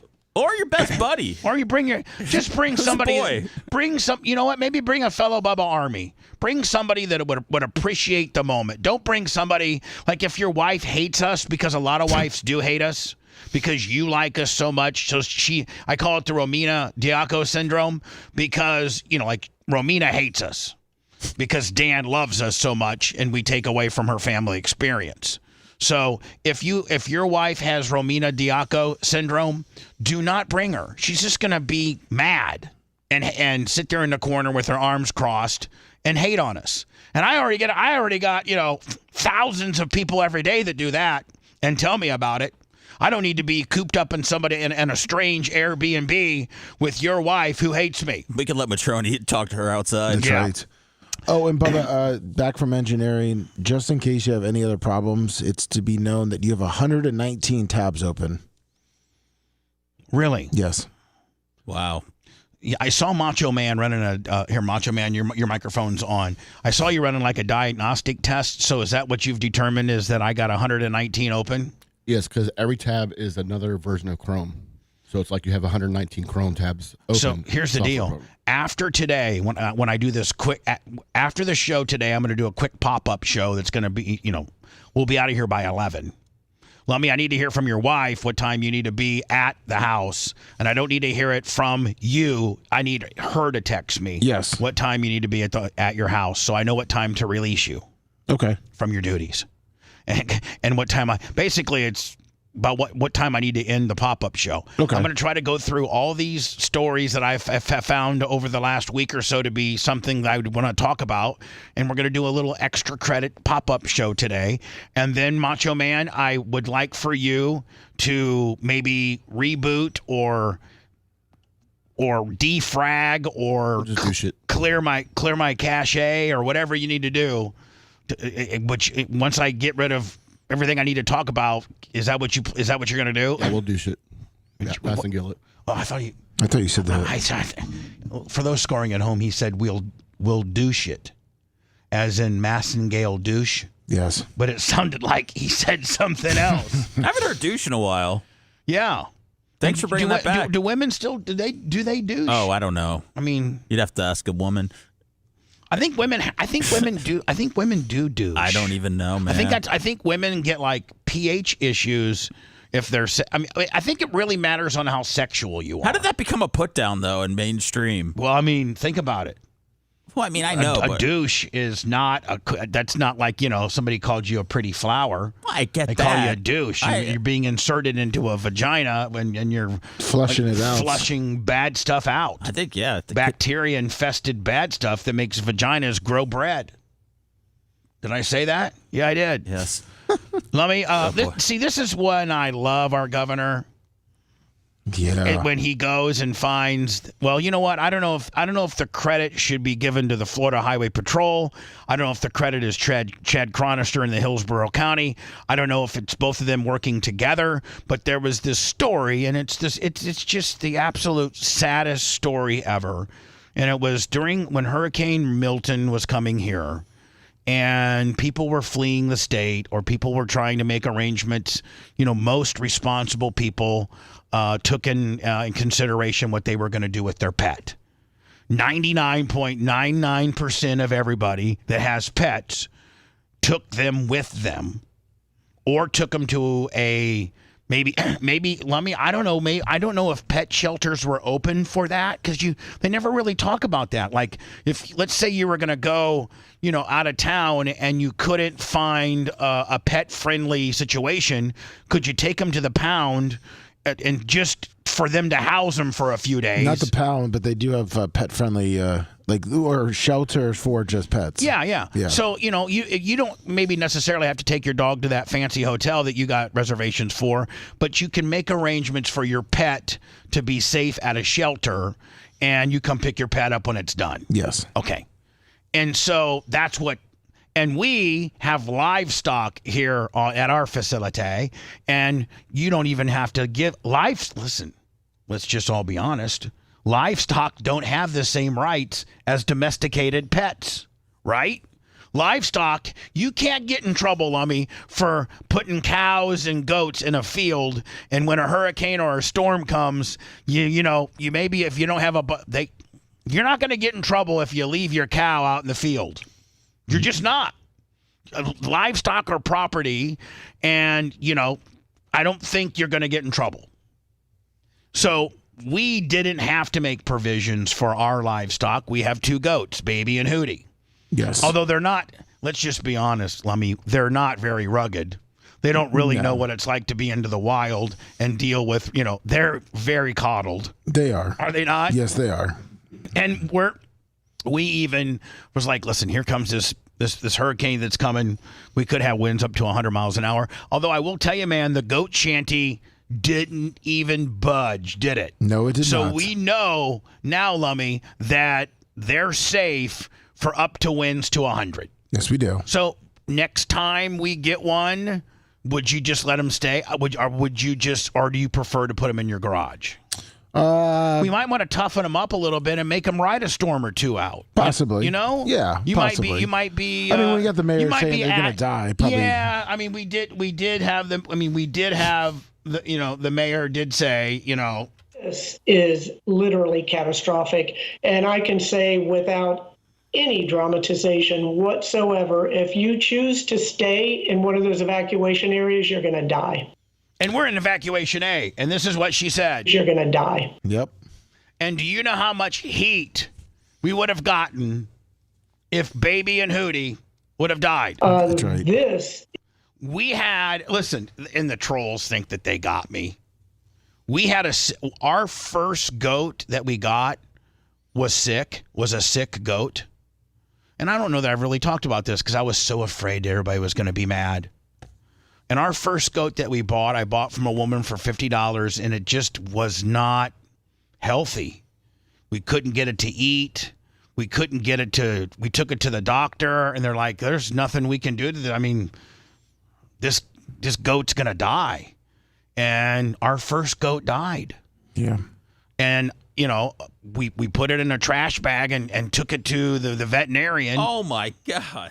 And that's what but, the troll, I go, Bubba's first goat died and never talks about that. He's an animal abuser. No, it's livestock, and stuff like that happens. It wasn't for lack of us trying to keep it alive. It wasn't from starvation or dehydration or us being mean to it. You just found it dead one day? Yeah. Oh. It died in its sleep. No. Lummy, am I not right? Yeah, it was sick. It was very sick. It wouldn't eat, and it died in its sleep. Would they have put the goat to sleep at the vet? Or Probably how sick it was. Probably. Oh. And the vet, and this was an agricultural vet. Farm vets are different than the vet you take your little kitty cat to. Yeah. This is terrifying news, Bubba. We took him to the guy's based out of Plant City, and he's a livestock vet, and he's like, listen, I can charge you $80 and put him to sleep, or you can take him back to your place, see if you can get him to eat. I don't think that he's going to turn the corner, and he'll die in his sleep. And so we're like, well, maybe we can try to get him to eat. So we put literally could barely stand. And so we put food and everything, bowl of water and blankets and hay and everything. And he died in the middle of the night. And so we put him in a trash bag and got properly disposed of him. That's just what. So then, Lummy, we went and got 2 healthy goats. And, man, now they're fat and, they're borderline obese. Why'd you want goats in the first place? Well, we wanted goats because we thought we'd get a little, they're content. And, that whole area back there, we were having to mow. Right. That whole area, we were having to push mow. And I was like, Lummy, if we get, now grass won't even grow back there because they eat it so fast. That's right. We cannot, they eat so much grass that we have to now feed them goat feed and supplement their diet because there's not enough grass for them to eat back there because they ate it all. That's right. 2 goats will wipe out an acre. So maybe the next storm that we get, we kind of let them ride it out. They've ridden out storms before. Yeah, that's what I'm saying. Like when it's not, catastrophic, Right. Then, we'll let them ride it out. In fact, I think Lummy's only taken him to his house twice. Yes. Or did you take him one time to teach him how to swim and they sink like rocks and we're like, well, that doesn't work. Yeah, it didn't work out too well. So and baby, it was a little bit cooler about swimming than Hootie. Didn't Hootie lock up all 4 disc brakes and said, I'm not going in there? Sure did. I had to get in the water and get after him. Yeah. So anyway, I hope to God, Lummy, that they make an example out of this guy because this is the saddest thing ever. So I think they found the dude. Oh, yeah. He's arrested. And he is. does the story show a picture of the dude? His picture's out. Is he a complete scumbag? He is. I hope. Listen, you're talking to a guy that was facing 5 years for animal cruelty that I didn't do. I was cleared by a jury. And subsequently, I am a member of PETA. I'm a card-carrying PETA member. So that's kind of an oxymoron. And the fact that, Lummy, I'm probably the only guy that's a card-carrying PETA member that at one time was facing 5 years in prison for felony animal cruelty. Talk about turning the corner around, Sure right? is. Wow. That'd be like me becoming a preacher tomorrow. So Ron DeSantis knows, man, animals, women, and children get you unbelievable amount of public sentiment. The public loves warm and fuzzy stories about animals, women, and children. They also will go bat crap crazy when you mess with any 3 of those groups as well. And so as people were making arrangements. I sent you the guy, Bubba. Okay. As people were making arrangements for their animals and things like, this guy needs his. Giovanni Aldama Garcia. Is he even legal? He lives in Ruskin, Florida. So police arrested the man who left his dog tied to a pole along the highway during Hurricane Milton. Giovanni Aldama Garcia will be charged with aggravated animal cruelty. Investigators say he abandoned his dog Jumbo because he couldn't find anybody to pick the dog up. Listen, Giovanni Aldama Garcia, all you had to do was to drive down to the Hillsborough County to any of the pet shelters and say I don't have anywhere to put my dog. Well, that excuse is pretty pathetic. I couldn't get rid of my dog driving to Georgia, so I picked tying him to a fence on the side of the interstate. But in Tampa. I hope he gets no bond either. They got him bond. They did. $2,500. It's okay, buddy. It's okay. It's okay. I wonder if Ingrid from PETA knows about this. I need to get a hold of her and get them all over this because they will go during his sentencing and they will go during his trial, the whole 9 yards. It's okay. I just want to know, is he an American citizen? The dog? No, the owner. It's okay. That lunk-headed owner. So it's okay. He tied this dog to this fence. Now the storm hasn't even hit yet. This is, 12 hours before the storm, before we got 100-mile-an-hour winds with 10 inches of rain. Now, this poor dog is tied up to this fence. He cannot move at all, and the water is already up to his belly. He literally has, maybe 10, 11 inches before his face is in there, is in there. And after it gets so high, his feet probably can't touch, and he probably ends up, he probably ends up doing one or two things. Before he drowns, he probably chokes to death, or that barbed wire fence, barbed wire. As he's floating, that barbed wire is just hamburger meating the side of his body, probably cutting him to death. Jeez. They should just do the same thing to this dude. That's right. Tie him up in the very same place for a while, and what do they do to animal? Eye for an eye. What do they do to animal abusers in prison? I don't know. Here's our great governor. We had somebody decide as Hurricane Milton approached that it would somehow be a good thing to take his dog and chain it to a post on the interstate. Well, we had a Florida Highway Patrol with us here today that saw that dog in distress. Dog was very rattled from that experience. Rescued the dog. The dog's now in Tallahassee. It will be adopted, renamed Trooper. But we said at the time, you don't just tie up a dog and have them out there for a storm. Totally unacceptable. And we're going to hold you accountable. Well, I'm proud to announce that the authorities have identified the dog's former owners and stated owners. Maybe there's more than one. Maybe this dude's got a wife or a girlfriend or something like that, because he did say owners, right? Yeah. Attorney Susie Lopez is now pursuing animal cruelty charges against the individual. And trust me, I've been trumped up on those. Those are not cool charges. I just wanted to know, how did they find him? According to this story, it seems like he went to the Hillsborough County pet shelter after the storm was gone and showed identification, said that he owned the dog, wanted it back. But if the person adopting it wanted it, he would sign over the ownership. That was a bad move by him, yeah. You know what? He has to be an illegal immigrant. Any really red-blooded American would know that get the hell out of there. Stay in Georgia. Because you're going to prison, buddy. You're going to prison. And you don't mess with animals, children, or dogs. You're done, my friend. Done. Dumbass. Hey, Grouper Lips texted me yesterday. They started 3D printing the busts. Yes. Did you see all that? Yep.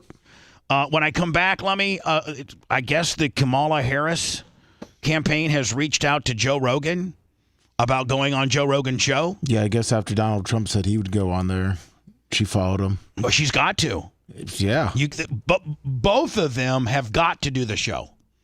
Regardless of if you're afraid Joe's going to really lay the wood to you or not, you've got to do it. Now, she did the Call Me Daddy show, which I don't, a lot of people kind of gave her a little bit of crap for that. But, I mean, it's very much a popular show amongst women.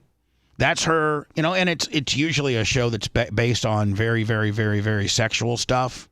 But it's got a huge following.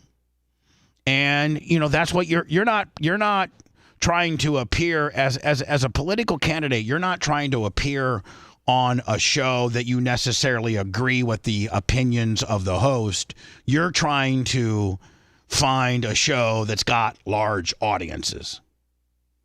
And I think Call Her Daddy, Seth, in the podcasting world's, I think, every week top 10 in the entire world. Absolutely. So we'll get into that, Lummy. We'll start, and we'll also determine who's going to be our guests in the Orlando Content House. Perfect. Along with, I got a phone call, 813-90-BUBBA. Must always go to the phone calls.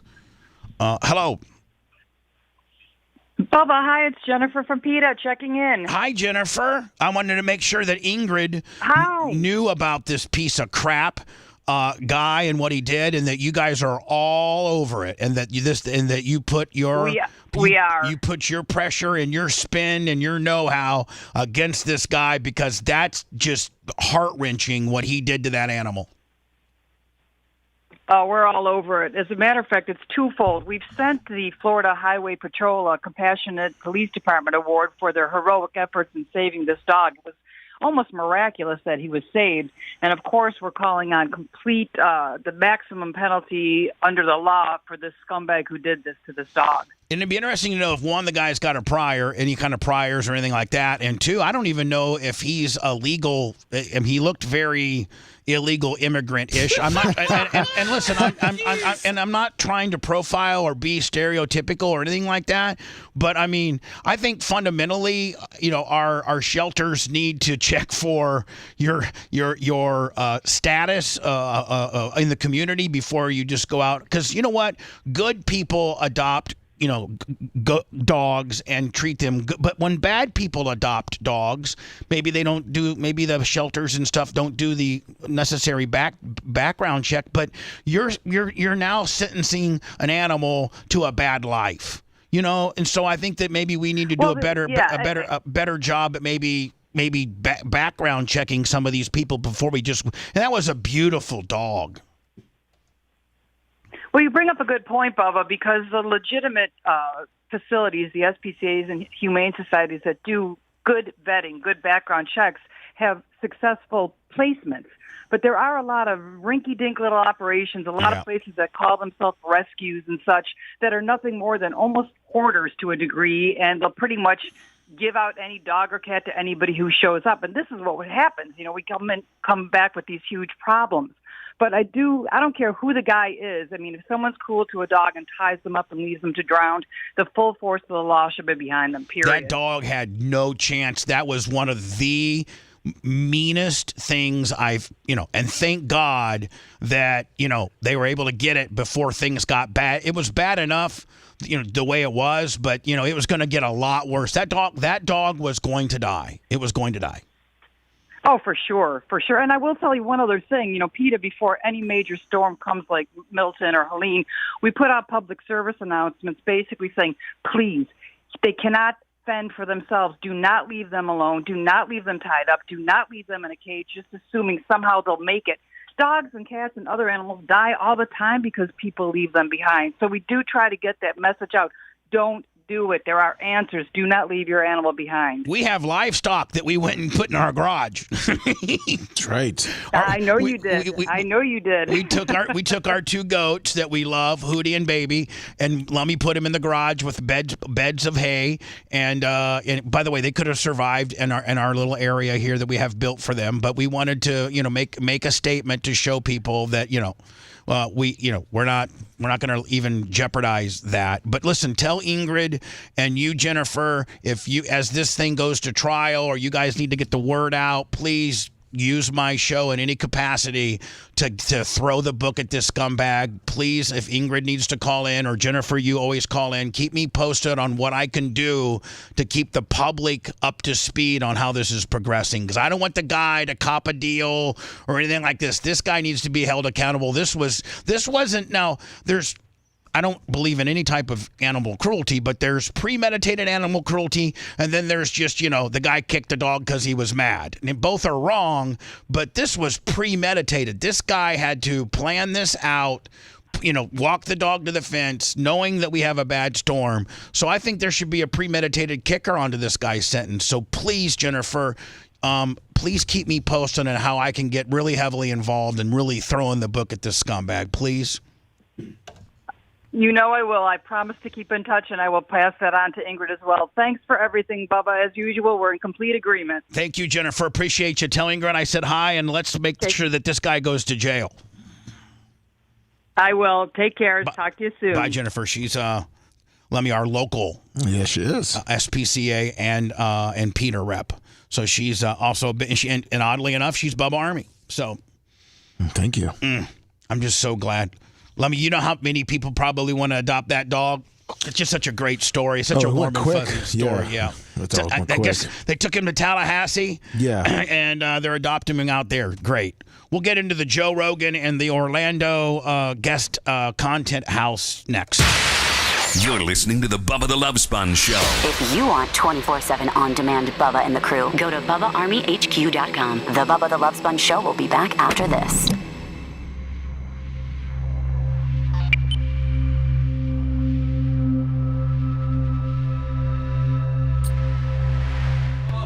You thought we were gonna do I thought you taped each name on the wheel. Oh my God! Wait till you see how advanced this is. I know I love the. I taped him out. A gorilla. I'm a gorilla. Eating a banana. You talking to Chip?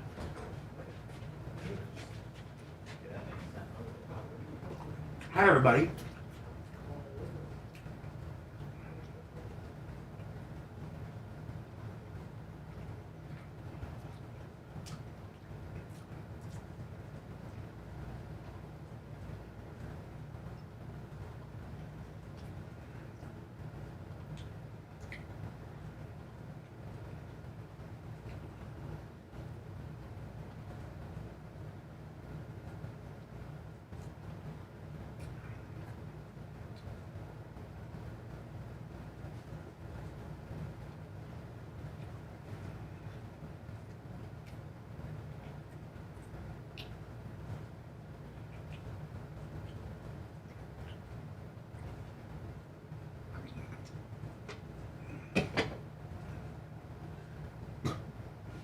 Hello, Chad Collins over on Facebook, Steve Pennington, Robert Zorbrist.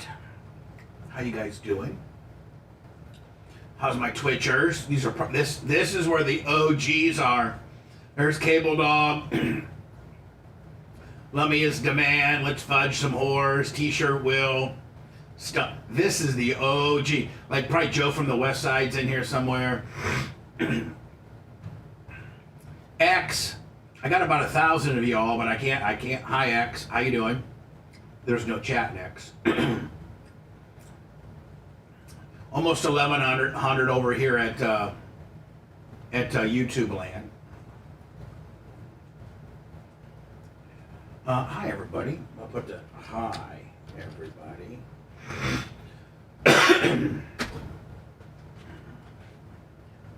Oh, there you go. Twitch, Dave Slave. All right. Soupy John. What's up, Soupy John?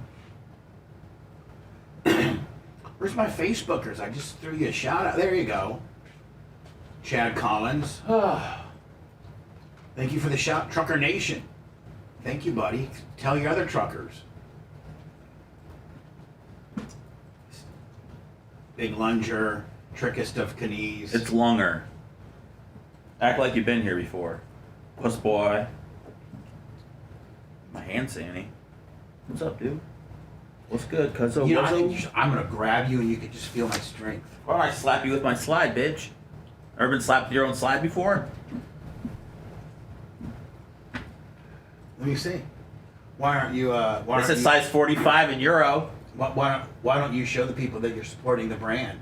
Well, because it's a wide angle. You asked for a wide shot on hot mic so people can't see you eat and make fun of you.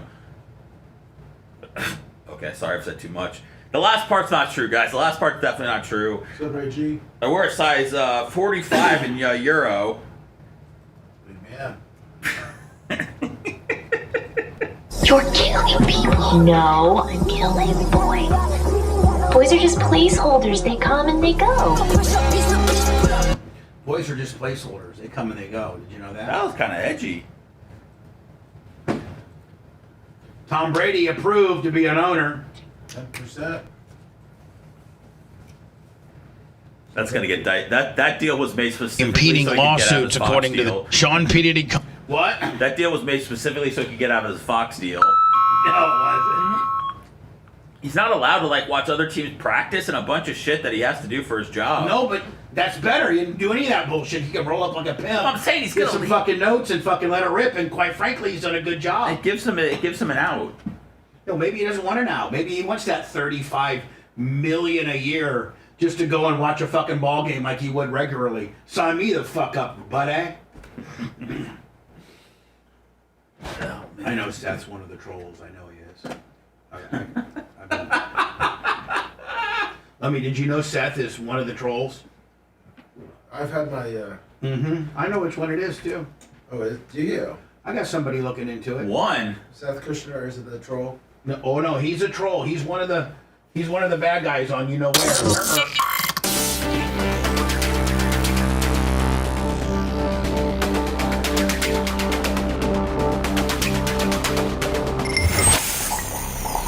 I know.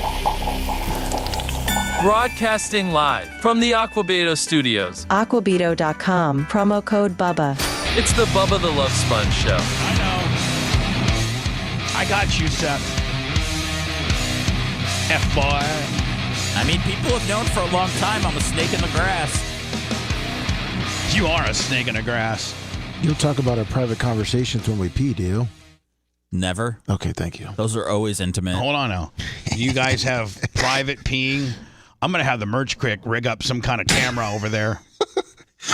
Don't you pee on either side of your truck?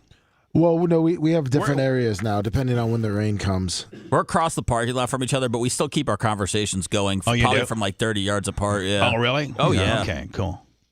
Like what type of are they anti-Bubba conversations? Are they we were just finishing up our conversation about the wheel, and we were talking about that. I didn't know there was an electronic wheel, and that we can sell the physical prize wheel. And Lummy was saying that he thought he could only get 10 names on the wheel, and I said I can know you can at least get 30. It was really, really intriguing combo, Bubba. So as Donald Trump, I think this announcement comes on the heels of Donald contemplating whether they'll go on the Rogan show or not. Now, did Rogan throw out an invitation to both, or have both? How did this go down? Did this go down with Rogan throwing out an invitation to both, or both parties have reached out to Rogan with interest on coming on the show? From what I've seen, I just know that their teams have met with each other about her coming on. I don't know how it all started. I guess something came up. Maybe I think it was a guest on Rogan saying, "Hey, why don't you have Donald Trump on?" And I think Rogan said, "Yeah, I'd have him on." For the longest time, I guess Joe Rogan said that he would never have Donald Trump on, and Donald said he wouldn't go on. And I guess when Joe Rogan said, "Hey, I'll have Donald Trump on," then Donald Trump responded and said, "Yeah, I'd go on." And then Kamala comes in and says, "Now, did that one come on?" Now, probably podcasting rules are not the same as FCC terrestrial radio rules. And that states, because I'm an expert at it for the most part, I've been on the wrong side of a lot of rulings with the FCC terrestrial rule book. Was fined $755,000 for obscene broadcasting of obscene material. The highest single fine in the history of the Federal Communications Commission. So I am up to speed on a lot of things, and I've been a candidate and ran for public office on various things. And there's a thing called an equal time rule, and you have to, if you're a talk show, like Lummy, the entire time I had Kevin Hazlett on when he was running for Congress, I had to offer Ana Luna Polina the same amount of time. Oh, okay. So I don't think that I know for a fact, and Seth, this is your expertise, but podcasting does not have those rules. Podcasting are owned by private entities, are not over public airwaves. They're downloaded and streamed, and so they do not have to adhere to the fair not the fair use, but the equal time issue. Yeah. So, like, if Joe Rogan was, doing mornings on KLOS, syndicated, on 30. If Joe Rogan was to dabble in terrestrial radio, obviously he'd be miserable because he cannot truly speak the way he'd like to. But if let's just use us as an example. If we were fortunate enough, let's say Roger Stone Lummy, that'd probably be my best option, is to get a hold of Roger and have Roger maybe somehow get, if we were fortunate enough to get Donald Trump on the air to interview him, we would have to reach out to Kamala and offer her the same amount of time. And what a lot of people don't know, maybe even Seth, who's been in the business a long time, is not only do you have to offer him the same amount of time, but you have to offer them the same period of time. Because terrestrial radio fluctuates. Your audience in the 6 a.m. hour is far different than your audience at 8:30. So, like, if I was to do former President Trump at 8:30 for 30 minutes, when I would have to reach out to the Kamala people and say, we're offering you 30 minutes at 8:30, the same as what we gave Trump. We couldn't offer her 30 minutes at 6:15. That's how specific it truly, truly is if you know the law. And I've had to get myself up to speed on the law, having been a candidate when I ran for sheriff and having other high-profile candidates on the air over the years when I used to have Charlie Crist on all the time. But Lummy, here's the deal. They can't make me, or they can't make the host be non-adversarial. So most hosts have a favorite or have established who they're going to vote for, and the other person they don't like. And so most of the time, the opponent that you're offering the time to doesn't accept because they know that you're going to be laying. You're just going to bury. You're just going to be like, so, you're just going to start winging them. It's not 30 minutes where you have to keep your mouth shut and they can just go right. No, it's 30 minutes of Q&A, and they cannot determine your cues. You can, I would, ask her all types of stuff. I'd probably throw Donald Trump softballs and throw her straight. Who's that big guy you can throw 107? Chapman? Oh, Roldis Chapman, yeah. Yeah, I'd throw her Chapman like high heater's chin, right to chin. I'd throw her 105 mile an hour chin music. There you go. So, it looks like after the whole Trump thing, it looks like her campaign reached out and started talking to Joe Rogan's team about a future appearance. It all bothers me, the fragility of the human mind. That we're so everybody forever was like Kamala Harris is the worst vice president. She's the least popular vice president of all time. And then in a moment in time, all of a sudden she's our solution. She's our hero. Everybody's with her. All these social media posts about her. Try Googling a negative story on her. You won't find one. So, man, I got to tell you, I don't know how old Joe is, but God, he's in shape. He sure is. God, he's in shape. Okay, you've got. Do you think they have her medicated? Because there was a guy that was speculating. I think she's at times comes across slurry. Anybody agree with me on that? Yeah, like she sipping some wine before she goes out there. Either she's drunk or zannied up. Coming from a guy that gets a little slurry at times. That some of the things that she says, the way she's sort of disconnected sometimes. And I don't know she goes on these rambles that it's indicative of certain anti-anxiety medication. I do not know if this is true. Oh, hold on. Seth, isn't he kind of intimating the same thing, kind of? Yeah, he is. I just said Xannies. What's a Xanny? Isn't it an anti-anxiety medicine? Seth, Yeah. that's more on your power alley than mine. Yeah, but I try not to speculate about what medication people are on. Right, but I'm just asking about what Xannies are known for. Yeah, but when you when you have a podcast, you are able to jump to conclusions about what medications people are on. You can. We probably shouldn't here. True. See if you can find that, because really That shouldn't would say make that s- about that would our make s- future. Hey, listen, I got to tell you, man, she seems real slurry to me. A couple wine spritzers with a half a totem pole, and next thing you know, President. Yeah, She's gonna win. No, she's not. She can win. She absolutely can win. I do not think she's going to win, because the more she talks, like in 2020, how bad do you have to be that you can't even make Iowa? She couldn't even compete with the mayor of South Bend. talking about Buddha badge. I feel like we are in this very bizarre time where people are. Man, I couldn't. If this is the way Joe would interview her, I don't know why in the world she would do it, but I couldn't hear it fast enough. Oh, yeah. I could not hear it fast enough. Lummy, look at that screen up there. See that big green box? Yep. I bet you Sunbelt Rentals having record months. Oh yeah, they're slammed. I don't think you could go and rent a shovel at Sunbelt right now. They're so slammed. They sure are. Giving in to the bullshit in a way that I never suspected people would before.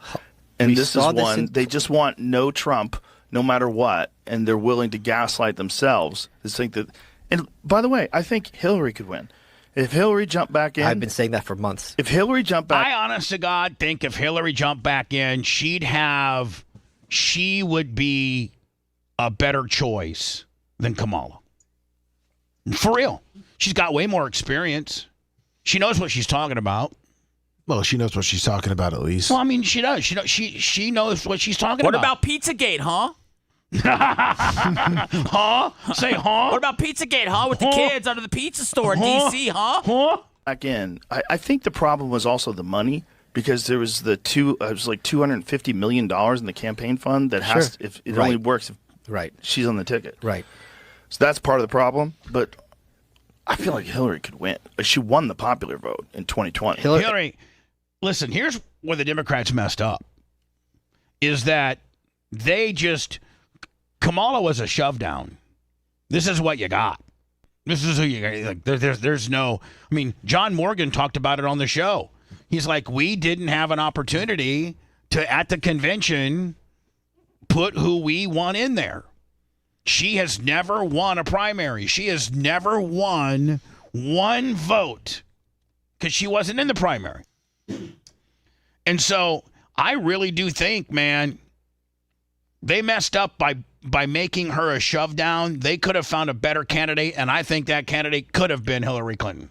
Doesn't it take the work off our plate, though, Bubba, to just put somebody in there without us voting, so that way we don't have to do all this research on all these candidates, and we just have to focus on 2 at the end? Yeah, but you don't have to research Hillary Clinton. Boom, bam, mic drop. Give it to me. You got it. I mean, everybody else you got to research. They know they're virtual unknowns, Buttigieg and whoever. Yeah, but Hill Dog, you throw the Hill Dog in there, Lummy, and she's already rolled up her sleeves and gone fist to fist with this dude before. That's right. Hill Dog. That's where you messed up, was the Hill Dog. We should be a democracy at times. Yeah. In different shows, and she would have won in pretty... Michelle Obama could win, too. No, I don't if think she wanted to do it. You don't think so? I don't. I think that's kind of this... I think I agree with this guest. I don't think Michelle Obama trends near as strong as the Hill Dog. Parents, I think it's his boomer idea. She doesn't want it. I'm not saying that she would be awesome at it. But I think anyone can win of either party. Yes. Whoever the nominee is. Like even Chris Christie could have won if he's the Republican nominee. Dude, if he knocked down a few inches on the fupa, people would take him seriously. Yeah, you know what? His fupa's what got him right out of the deal. Didn't he do the fupa? He broke through he broke through the deal. He broke the fupa deal. I would have thought that Trump getting shot would that's it, election's over. But it's like they memory hold that so quick. You would have thought Trump getting shot would have had 8 years of corporate journalists talking about hate speech causing violence to be like, let's take a step back. And that went for what, a week? They did take a step back for a little bit. For a week. And then they went right back at him. You want to talk about this memory holding? Yeah. With the insanity of the who's that? That was Elon who put it up. Like if you Google President Donald, it says... and Elon and Joe are close, aren't they? Yeah. Elon's done Joe's show a lot. Yes. They got high together, and didn't that really piss off the Tesla board? It pissed off a lot of people when he did it. A lot of good memes came from it. Sure did. What's that? A lot of good memes came from when he was smoking with Joe Rogan. It's just so now, when you do the Rogan show, does he offer you to get high? I mean, does like when you're in the green room, do they stick your head in and say, "Hey, Joe wants to get high with you," and they then figure out whether the guy wants to get high or not. Tyson got high, Elon got high. Like, I don't know how Joe goes about his whole show, but Joe's definitely stoned. So most of the time, yeah. I tried it. What happened? Maybe they fixed it. It said President Donald Trump. Okay. Well, he had a screenshot, so I'm sure he didn't Photoshop that. I mean, it's based on a lot of things, right? So anyway, what people are searching for. So Joe Rogan, supposedly Kamala, whatever the hell you want to call her. Supposedly, she and her campaign has reached out after Donald Trump said that he would do the show. Well, let's take a step back. Rogan said, I think the last election, I don't want anybody on. I don't want Donald Trump on because I don't want people to say that I may have had an influence on the deal. I want to stay out. I think that his mantra back then was, I want to stay out of it. Yeah, and in 2022, he said he wasn't a Trump supporter in any way either. Right. He wasn't trying to push for him. And he stayed out of it. Yes. But I think this year, man, I think he says, I kind of want to get in it. I want to jump in. And I think that, here's how I think it went down. I think because Trump and Elon are close. Elon and Joe are close. I think Joe and Tucker are close. So Trump has Joe flanked with some of his closest friends.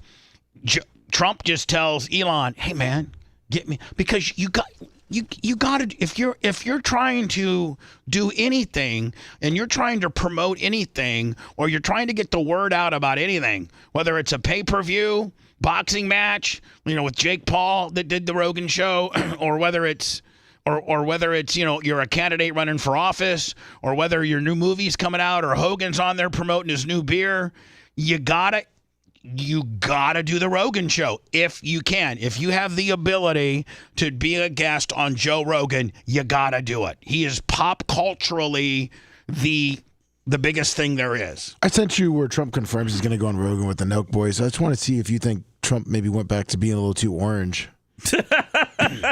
Is he orange in it? Maybe it's the background or the the chair, but he looks a little orange in my opinion. I wonder if we could get Trump I think on. Joe Rogan has to have you on. Yeah. Yeah. Would you do that? Oh, sure, I would. I think Yeah. Does he look a little orange to the you? one that I would love to see you on is I think Joe Rogan has to have you on. Yeah. Yeah. Would you do that? Oh, sure, I would. I think. By the way, these guys got a huge podcast, don't they? Yeah, you can see Lummy, you can see where he had the tanning Joe, goggles like on. besides us, Joe's I mean, I obviously- think I'm doing it. Well, yeah, or It's all white. yeah, Yeah. Raccoon Willie. Actually, Yeah. Yeah. So you are going to do Joe Rogan? yeah, I am. Joe Rogan's the best in the game for sure, and I think. Yeah. You know. Where are these guys based out of? I have no idea. It's the milk. They're called the Milk Boys. MELK, right? And Joe became so well known because of the UFC, and he does a great job with that, right? What was it that made Joe the best? Canada. During looks like. COVID, you know, he was very outside. Oh, they're from Canada? It's a Canadian American, YouTube channel. Well, I The guarantee Coop you. is based in Toronto. They're based out of Toronto? That's what it says, yes. I guarantee you Trump didn't fly to Toronto to do that. They probably came to Trump, did they not? What would he be in Toronto for? Yeah. I'm just saying. Spoken on all the corruption going on during COVID. And I think that's personally when I started watching him a lot. Oh, no. Rogan was what? COVID didn't. I mean, COVID. I've been on his tip since Fear Factor. Yeah. I mean, yeah. I mean, too. wait. Just he's an honest guy too, right? He is. So I think Good guy. good guy, and I think you guys together would just. And he's be, got a good voice. Let me, when did I have Rogan on? 6 or 8? You got 8 and 9. I had him twice, didn't I? Yeah, 8 and 9 is when you had him on. The first time was, I believe, in 08. In the old studios. Correct. When we return, Lummy, we'll get the winners for the who's going to be hanging out with us in the content house. Yeah, Lummy, did you send me the wheel? Yes, I did. Let me see if I can pull the wheel up before I can tease everybody with the wheel here. Is it this one right here? Right, Yes. that wheel. I think we used to call it "You Win Nothing." Let me see here. Boom, there it is. Okay, now Lummy, I'm this spin does not count. I'm just gonna show Sethy Boy how this works. Okay. Wait, is that supposed to say Big Red or Big Ed? It's Big Ed. Oh, there's a Big Ed. Okay. Big Red's already, he's our cook or chef or whatever. So yeah, Big Red's already in. He's our full-time chef. So, Lummy, this means nothing. Okay. This spin. Now somebody's going to get real mad because it's going to go land on their name, and we're not playing. We're not playing a game right now. Justin, $10. We're not playing a game. I'm just showing Sethy Boy how this thing works. So Lummy, I think I press. You just click the spin. I just click what, like that? Okay. Yep. So listen.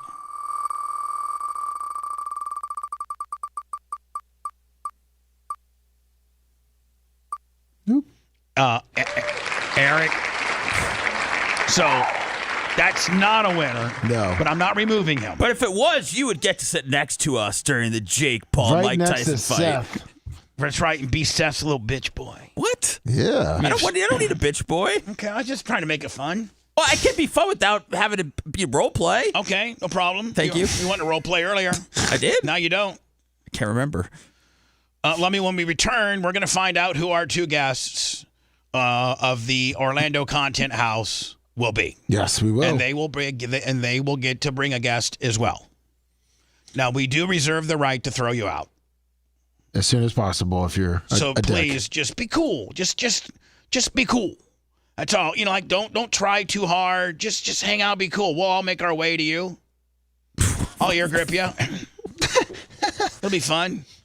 You don't want them Now, coming through? You're not spending the night. No. We'll give you a time to get there, and then after the fight, you got to leave. Certain little rules, fundamental rules we'll come up with. We'll probably be making rules. And we'll have waivers, too. Rules and waivers. Yeah, there you go. Rules and waivers. We'll do this next when we come back. Perfect. Okay? If you love that segment, then check out BubbaArmyHQ.com and do a deep dive on past shows. The Bubba the Love Sponge Show will be right back.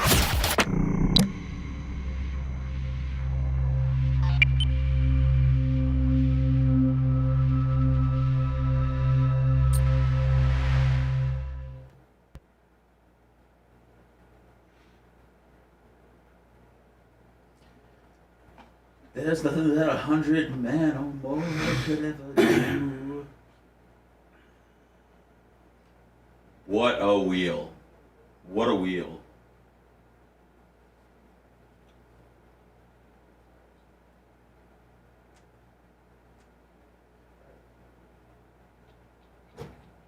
Hey, Bubba. Stein has to come on a little before. He forgot to that he has a flight this morning. I asked him what time. 8:40. He's gonna.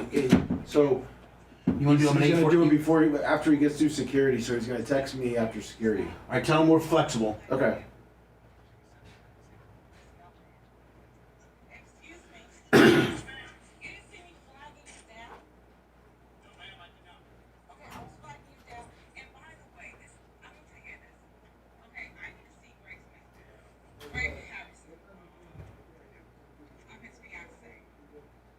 Yeah, we got this giant house, Stein, outside of Orlando. We're going to be at for 2 days. Bubba should have invited you, like you invited him on your show.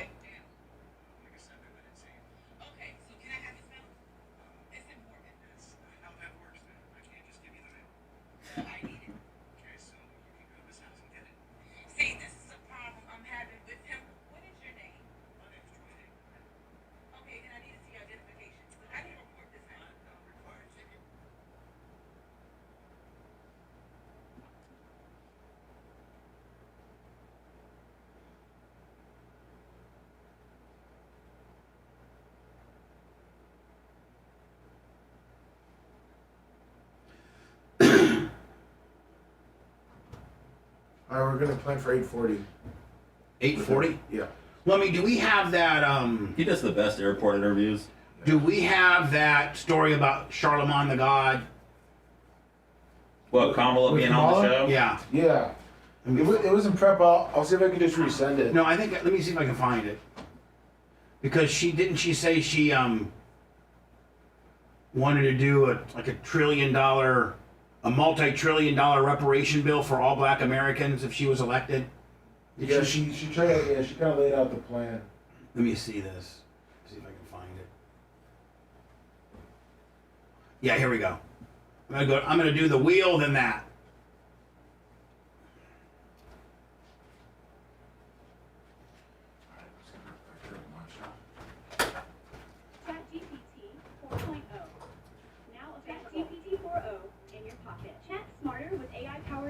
But doesn't the Biden administration have to take some blame for the border, though? A lot of the blame? Because, I mean, the first 3 years, y'all did get a lot of things wrong with the border. No, Charlemagne, within hours of being... Doesn't the Biden... Now, is there another clip about the reparations? I don't know. I'll look.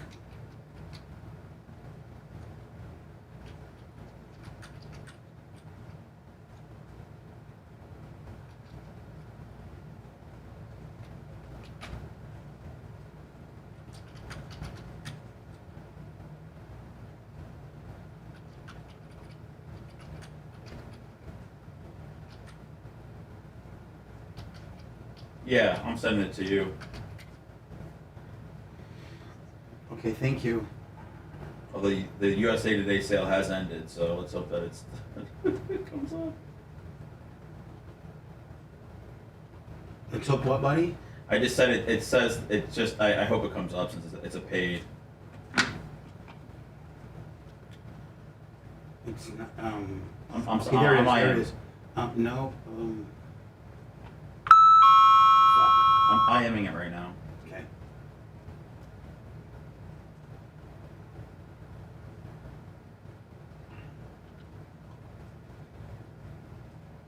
Got it. I think. Thank you. Yeah, I hope it works. Me too.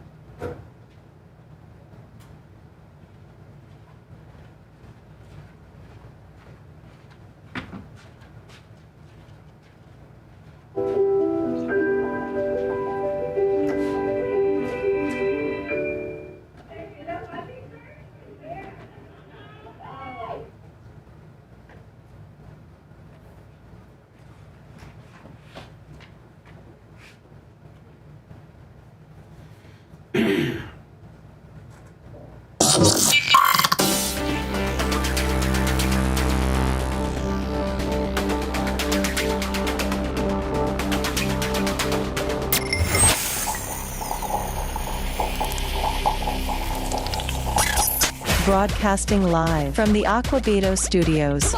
Aquabito.com, promo code Bubba. It's the Bubba the Love Sponge Show.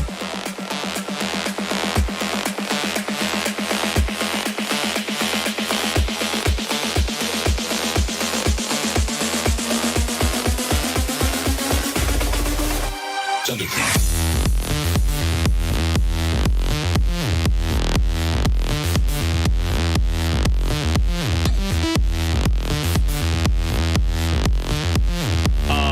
think is the Donahoe guy? Is that Mark Tarpon?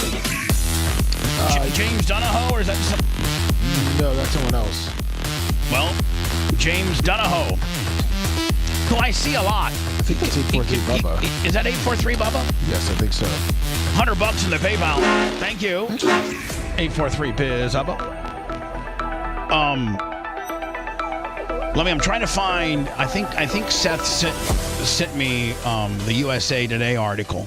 Hopefully they have the audio. I think on our Twitter we have it as well.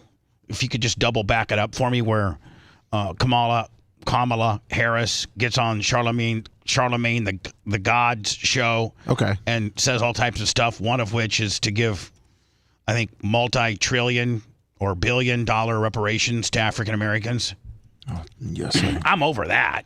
Like, can we stop that, please? Like, can we stop that, regardless of who you are? I mean, how much proof do you have to show to get the money? That's a good point.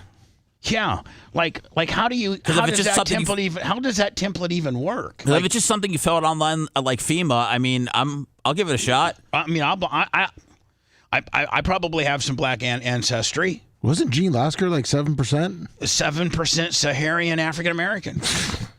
I mean, that's enough. Anything more than 5%, I say you qualify. You're locked in. So let me, on our Twitter, I just retweeted it and put wow, just so that it would be first and foremost. Okay. So let me go to our Twitter. It might be there too, because I got to hear this. I guess he wasn't that easy on her. He kind of held her to task. So here we go. This is going to be we're going to spin this wheel, the wheel of misfortune.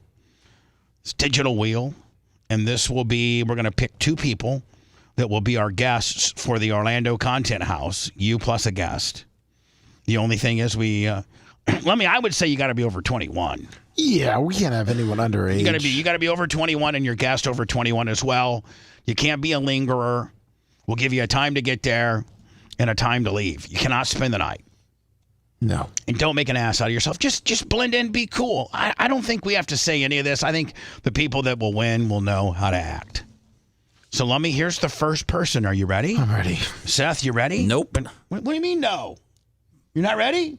It's just I'm ready. Bring on the dogs, Bubba. You got anxiety? No, not at all. Here we go. When I spin this wheel, the person that it stops on is my first winner. Number one. And we're picking two. Now, we hope the other 150 people that have indicated via our Orlando at BubbaArmyHQ.com email address. Yes. Will show up on Saturday night at the Davenport Ale House and have an opportunity to hang out with us, for us to create some content and to maybe put you in the cash cube. Here, Lummy, are you ready? I'm ready. Here we go. And the first winner is... Oh, man! They do it, oh, my God! Mitch the Mark. I was ready to say Joey McRae. I mean, and Lummy, we don't... This is all computer generated. Like, I would have called that a tweener. How about you, Seth? I would have called that a tweener, and maybe I may have ruled that as a respin. But the computer says Mitch DeMark. Wow. It's like calling New York in the NFL, Bubba. They make the decision for us. After every scoring play is reviewed. Yep. And I'm going to now remove Mitch because it betters the people, Yes, of course. So Mitch DeMark What's the chances of that? What's the chances of that? Makes me happy because I know him, and I know he'll bring party supplies. Oh no! All right, so Mitch DeMark has been removed. Here is the final winner of the Content House. Here we go in Davenport, Florida, with all of us, including Tuttle, Colton, Lummy, Dr. Dan, Seth, Brett, Macho Man, me, Merch Crick, Big Red, Babyface. And here you go. watching the Jake Paul Mike Tyson fight on that Friday night. Big rat on the grill. Memories to last a lifetime. Memories to last a lifetimes. Injuries as well. There we go. Don't. Oh! What a rib. Well, on the point of reparations, it has to be studied. There's no question about that. And I've been very clear about that. Sorry. Wow. Oh, Joey McRae twice. Wow. Justin, $10. Wow, we should invite Joey. Does anybody know him? No. Formerly drunk Kim. Oh, now, that's Kim. Wait, Oh, that's who it is? Yes. Oh. He didn't even know. Nobody knows. I didn't know. Names. That's formerly drunk Kim, now clean Kim. So Mitch the Mark and drunk Kim? And yeah. It's going to be like a $1.99. And I hope drunk Kim gets drunk. Doesn't bring her boyfriend, but brings Susan Poitras instead. I feel far more comfortable. Oh yeah, you think that's going to be good? Like, now, hey, Lovey, should we do an alternate, Seth, just in case? Like, listen, life happens, and sometimes your family could take you away. All of a sudden, what if your parents would get in a car wreck or something like that, and you couldn't make it? Well, do we have an? Yeah, we have an alternative. Do we have an alternate? It's called. Yes, alternate. Now, this person, is not a winner unless Mitch the Mark or formerly drunk Kim, now clean Kim, can't make it. Then you would, you're the first. You're like the alternate juror. Let me. Your vote doesn't count unless one of the jurors get disqualified. That's right. Okay, Seth, are you all for maybe putting an alternate in there? Yeah. Do you want to spin it, or do you want to give it to Joey McRae for? No, you got to spin. Okay. Everything's based on a spin. Okay. This is the alternate.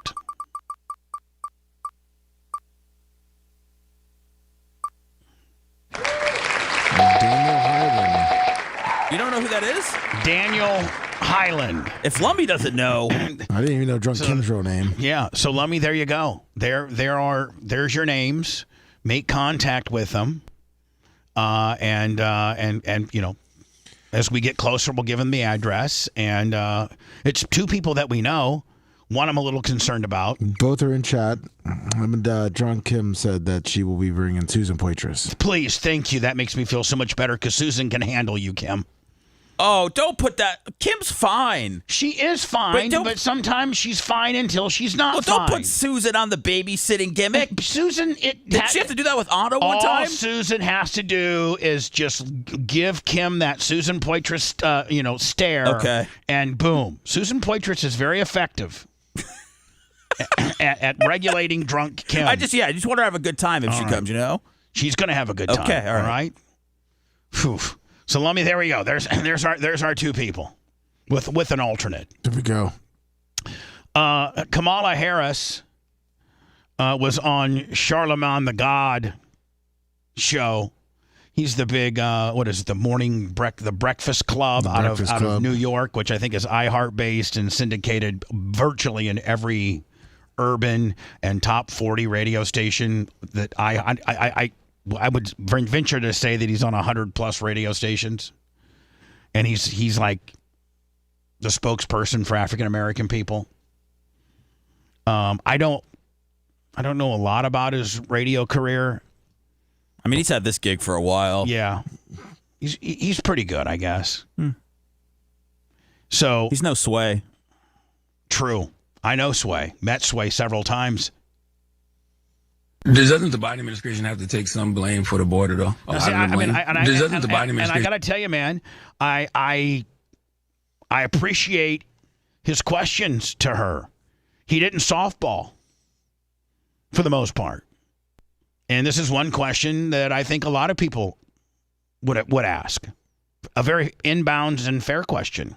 Doesn't the Biden administration have to take some blame for the border, though? A lot of the blame? Because, the first 3 years, y'all did get a lot of things wrong with the border. No, Charlemagne, within hours of being inaugurated, the first bill we passed before we did the Inflation Reduction Act, before we did the Bipartisan Infrastructure Act, before we did the Safer Communities Act to deal with gun violence, first thing we dropped was a bill to fix the broken immigration system. Now, hold on. How I didn't know that it was broken. I thought that Trump built a wall and he was pretty stingy on who he let in. If you just look at the statistics as to how many people crossed the border and were allowed into our country during his administration, and how many people have been allowed into our country legally and illegally during their administration, I think the numbers don't lie. Can somebody provide those numbers for me? I mean, I think that there's absolutely millions and millions and millions of a difference of millions and millions of people, tens of millions of people, as to how many people, illegal or legal, cross the border from 2016 to 2020. And how many people illegally and legally have crossed the border from 2020 to current? I mean, that's just strictly a number. And I know that data is out there. It's got to be.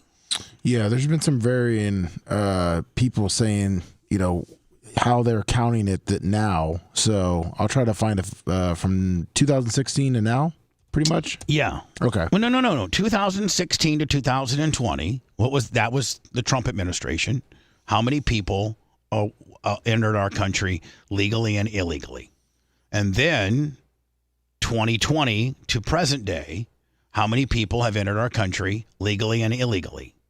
There's got to be some sort of number that somebody has kept, or we wouldn't have an immigration crisis per se and be able to flip out on how many people are now in our country compared to how many people got in our country during the 4 years for the previous administration. So, I mean, that's nothing but a numbers game. And so when she gets on Charlemagne the God from the Breakfast Club, based out of New York, and she says our first day in office is we fixed a broken immigration policy. I want to know how broken an immigration policy looks to you, and what were the hard numbers of people that entered into our country. And if it's, 8 million and the number of people you've let in is 40 million, then how broke was that system and how porous is yours? And maybe I'm wrong. Maybe she's right. Maybe Trump's immigration policy was jacked up and wrong, and a lot of people got in that shouldn't have. And to me, it seems like they're the ones that have let everybody in. And this wave of really, really, really serious crimes committed by undocumented and illegal immigrants have been more prevalent during the last 3.5 years than during the 4-year window of the previous administration. Just me being a consumer of news seems that's the way it's been. I sent you what the stats are for right now. I'm trying to find a total number, but you can see. All right, so if you click the link, it's a lot. This one down here? Yeah. Okay. Shows a chart at least. All right, thank you. You're missing your big political guns today, Bubba. No, I think your political co-host. I think it's best when we navigate through it ourselves. I think it's more, down the road, down the middle. Okay, so. Oh, come on. I'm just telling you, just clicking on what you give me, kid. I know. I didn't sign up for it. It didn't give me. Clicking on what you give me, kid. I gave you the stats at least. So I was trying to give you I'll give them again. All right, so in 2000 and, here, I got a little calculator on my phone. Now, this is. If you want 2016, it's 415,000. All right, so hold on here. 206. Your 2016 is how many? 415,000. 415,000. 816. Let's just round. Okay. All right. 415,000. Got it. Okay. And then 2017, let's call that 310,000. Okay. All right. Okay. And then 2018, let's call that 404,000. Okay. And then 2019, let's call that 859,000. Boom. And then 2020, let's call that 405,000. So if you could write this number down. Okay. It's roughly 2.4 million. All right. So these are just straight stats, ladies and gentlemen. It looks like 2.4 million people entered our country legally and or illegally during the Donald Trump administration. If you look at 2021, we'll call that 1.9 million, even though it's a little north of that. 2022, we could call that 2.7 million. Boom. 2023, 3.2 million. And so far, let's call that a million. It's 988,000, but I've rounded down. So let's just call that a million. That is 8.8 million. So this administration is 8.8 million. And what was the other one? 2.4 million. I mean, those are the numbers. Those are the numbers. Digest them and suck them down. Suck them down however you want to suck them down. Now, will different places give you different numbers, Bubba? I don't know. I mean, that was according to U.S. Customs broker. Yeah, I mean, yeah. So Customs broker. I've been told they revised all the Trump executive orders first day, which fixed it for what they wanted, was just to let more people get in easier. So it was considered broken because Trump made it a little harder. Obviously, give me the Trump numbers again. 2.7? 2.4 million. 2.4 million. I want to write this down. All right, so from 2016 to 2020, we got 2.4 million. 2.4 mil. And from 21 to now, we got what? 8.8 million. 8.8. I mean, to me, just straight ass hard math, 8.8 minus 2.4. It looks like to me that the current administration let in about 6.4 additional million people into our country. Which, and I can feel every single one of them when I'm at the bus stop. And that doesn't count the gotaways. That doesn't count the gotaways? No. This is now. The one article you sent me was like the top 5 things to take away from her Charlemagne the God interview. Maybe I'll get to that. I wanted to hear this. Well, first of all, on the point of reparations, it has to be studied. There's no question about that. And I've been very clear about that position. Well, first of all, that's not obligating yourself to anything. There's full-on context within the 7 seconds. I know. Well, I totally get what she's talking about. Jeez. If you're going to be fair, you can't put reparations on her with that. Now, if there's more to that. Well, it says the headline says that she's open to it. So. Right. But that's. Whatever that means. Right. No, what. Oh, everybody. It says Kamala Harris surprises Detroit watch party gathered to view Charlemagne the God interview. So did she show up at this? How could she have been? They must have watched it after it appeared because he's based out of New York. I don't think she zoomed in from Detroit, right? No. Well, she was there. I know. So she must she fly from there to Detroit? And then watched it, and then maybe rewatched it. I don't know, man. It's a little bit. I don't know how they're planning this whole tour out. I'm playing some of these things here. I don't know what all of them. 15-second ad. Kamala Harris sits with Charlemagne the God to push for black. Oh, it says she likes the SNL character. Oh, she does? Yeah, it says yeah. U.S. Democratic presidential candidate Kamala Harris was in Detroit, Michigan on Tuesday, aiming to shore up support among black men by appearing with radio host Charlemagne. It looks like Charlemagne might have been on location in Detroit. That's one of those generic iHeart studios. Right, yeah, they did go. So that dude looks like Beetlejuice running the board. He does. But that obviously Charlemagne came to her, right? In Detroit. Yeah, that's big. I think if someone gave you the opportunity. Absolutely, you got to. You've got to. The visit comes amid deep concern among Democrats and within the Harris campaign about whether black males will Listen, I do have a channel out here. It's not us, it's them. Turn out for her on November 5th, in the numbers seen in past presidential elections. Although black men have supported Democrats, including Biden and This interview is so jacked, Lummy, that the one commentator is in the left channel, and then this guy here is in the right channel. Good job, USA Today. Obama in the past Good job, USA, you jobbers. at really high rates. It's important to recognize that they are not a monolith. Chandler James is an assistant professor of political science at the University of Oregon.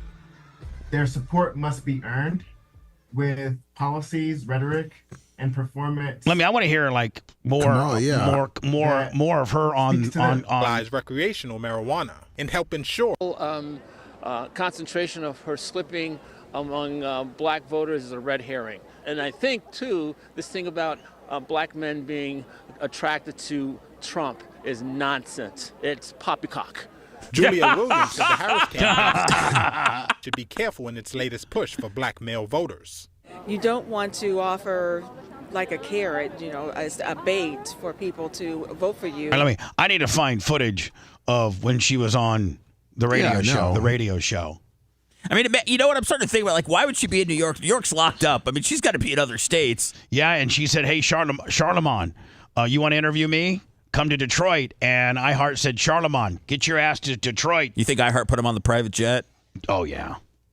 Robert Eatman, is that his name? No. Who's the main dude over there? John Hogan? No, John Hogan was here. What? I forget the guy's name. He's been there forever. The CEO of iHeart. BJ? Great guy. Not BJ Harris. Okay, I don't know. If you want 24/7 on-demand Bubba and the crew, go to BubbaArmyHQ.com. Right now. The Bubba the Love Sponge show will be back after this.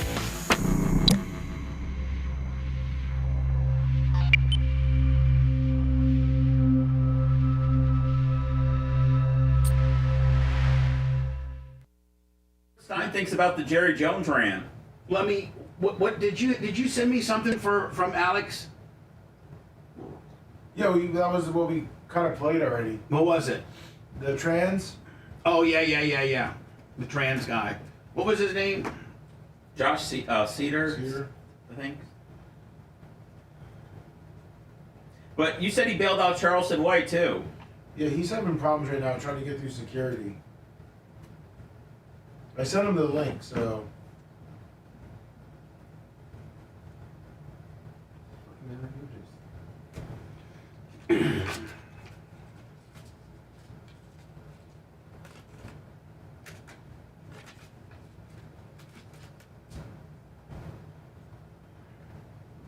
Are you fucking kidding me? What? This fucking storm path? What are they saying about it? Oh, that's an old thing Macho sent you. Never mind. I'm seeing the thing you got pulled up with Macho. What's up, Brian?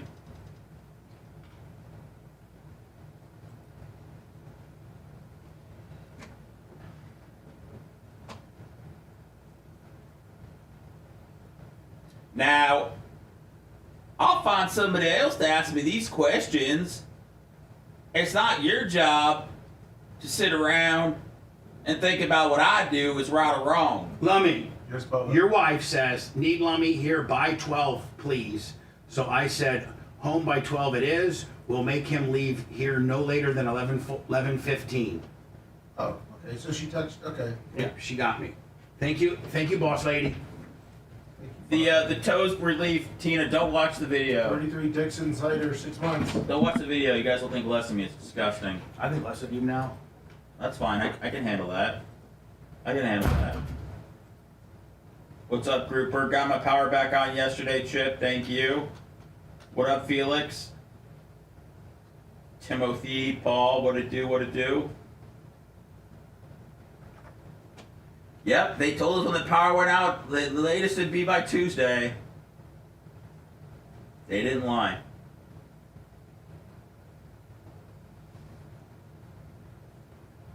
Your heat kicked on. What the fuck? The heat's on here? No. Brian said his heat went on yesterday. Oh. What up, Pickleville? Yeah, I can't watch it either, Tina. I'm disgusted by it. What up, AK-14, Johnny, Big Buck? I feel like I'm reading that fucking prize wheel.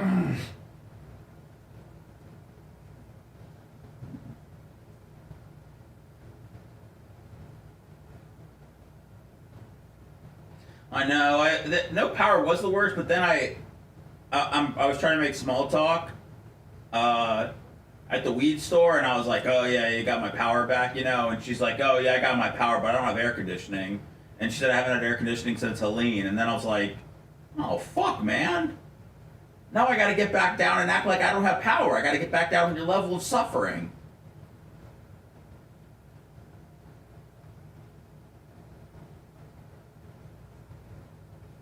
I could take a cold shower forever, man, especially when it's hot as fuck, but it's nice to get back to normal.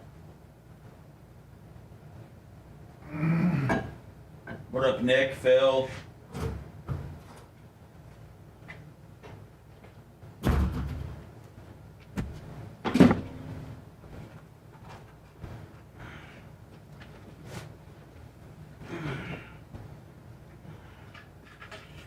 When I think about you, I touch myself. Oh,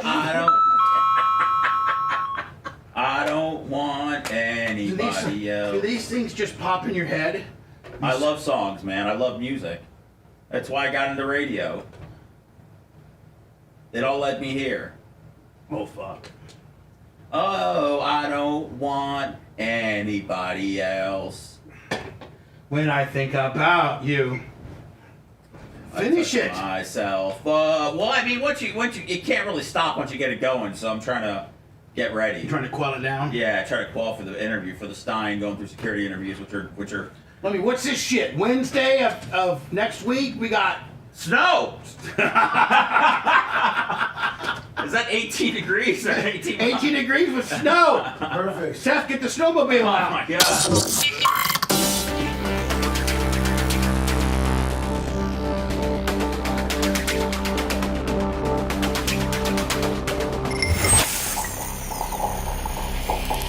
Lummy, we got a big one coming in. Broadcasting live from the Aquabedo Studios. Aquabedo.com, promo code BUBBA.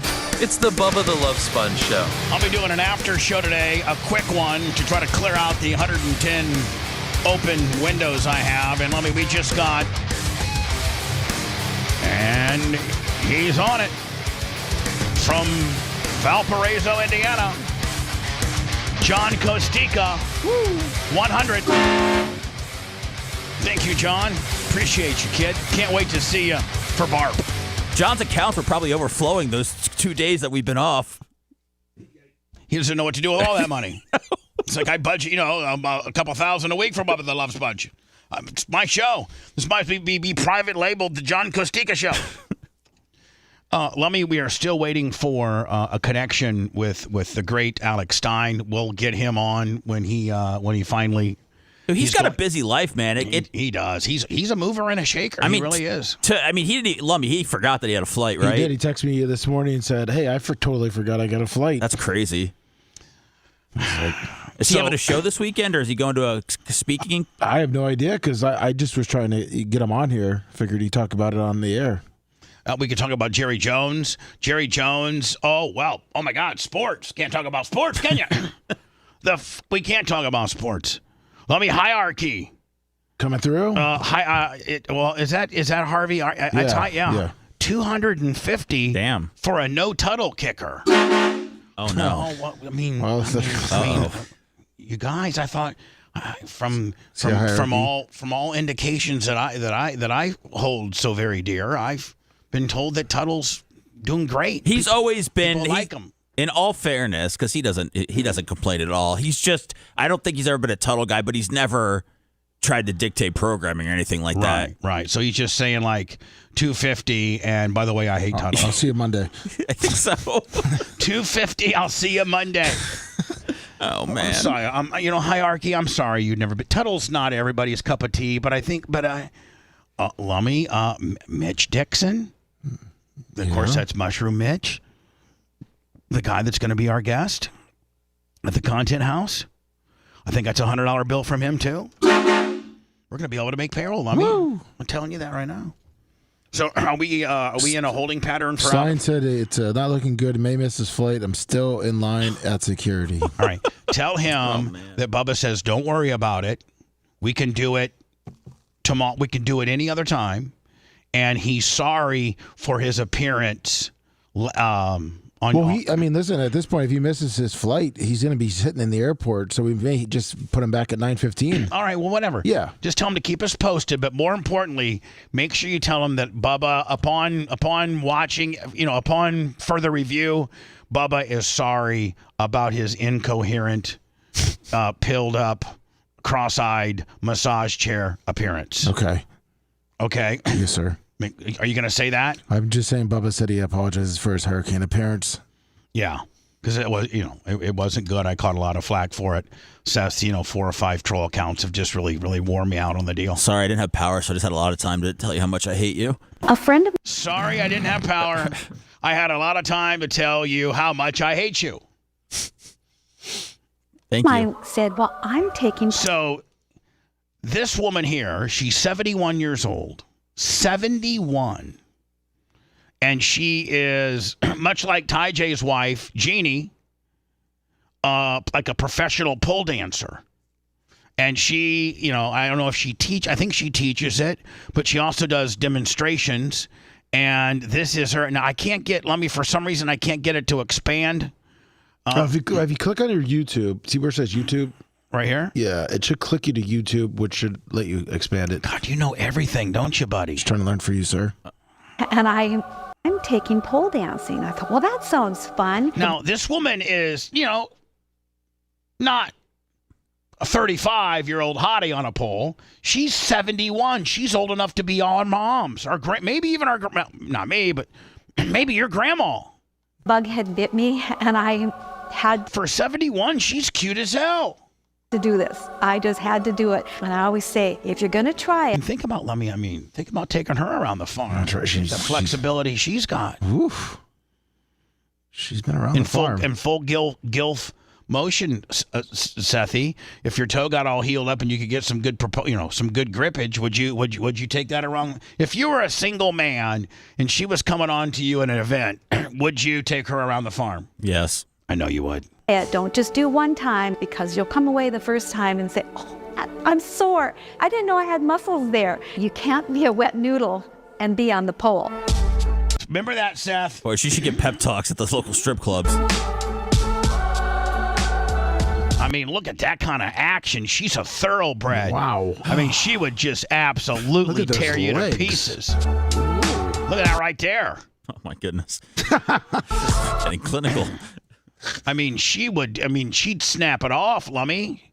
She's got probably Kegel gription for days. Oh, yeah.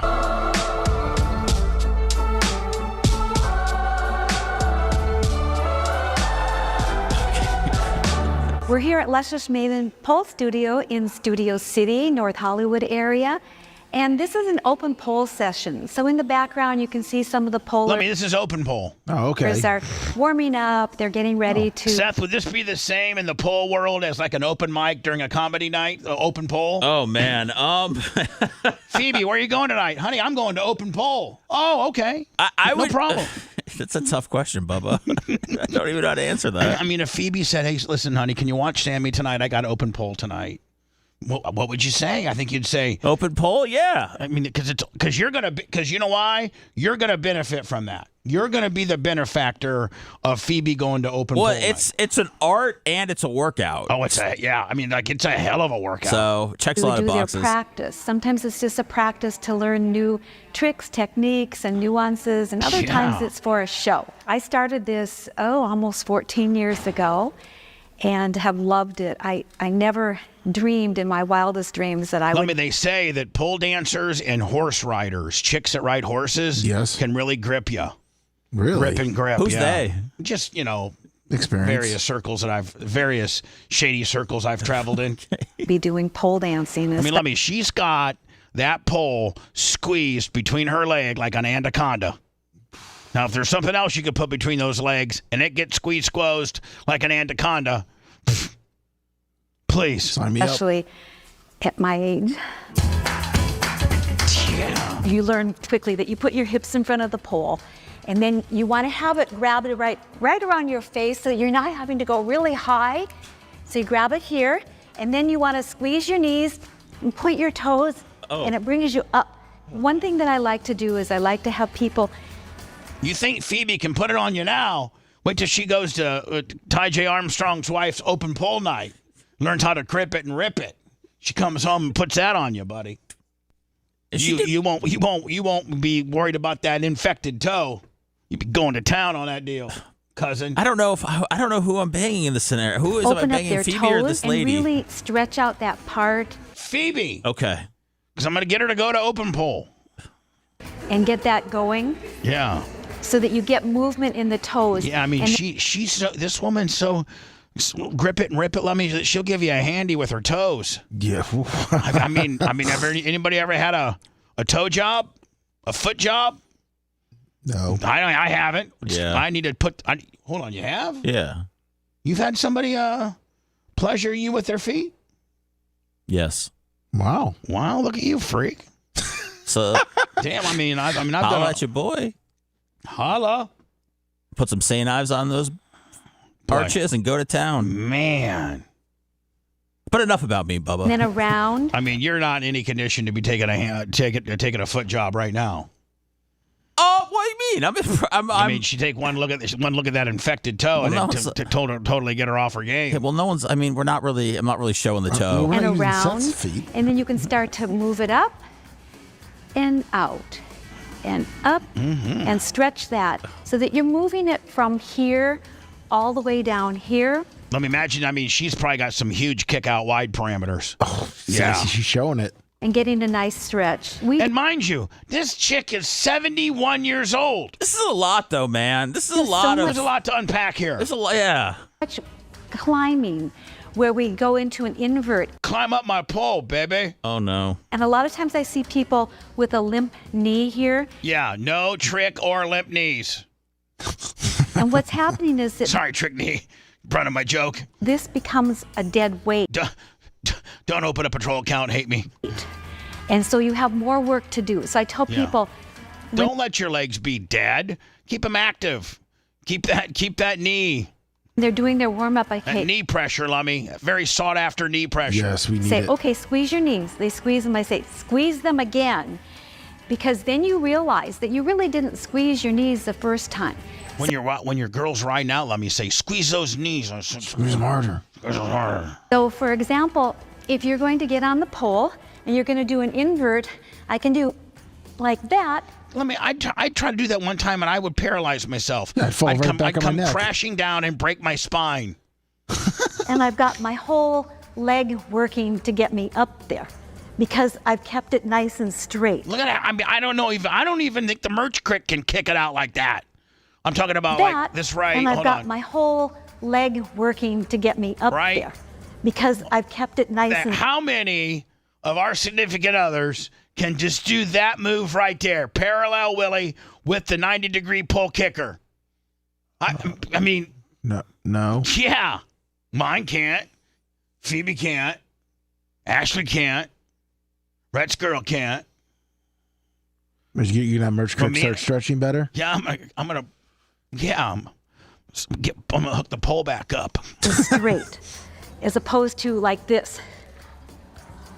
Ooh, that's really hard, because my leg becomes a dead weight. Oh no, yeah, you don't want legs becoming dead weights. I mean, that's That's a no-no. That's taking care of your man 101 right there. Just thinking about being 71 and a pole dancer running around LA, man. I don't know. I'm getting depressed thinking about it, but maybe she's living her best life.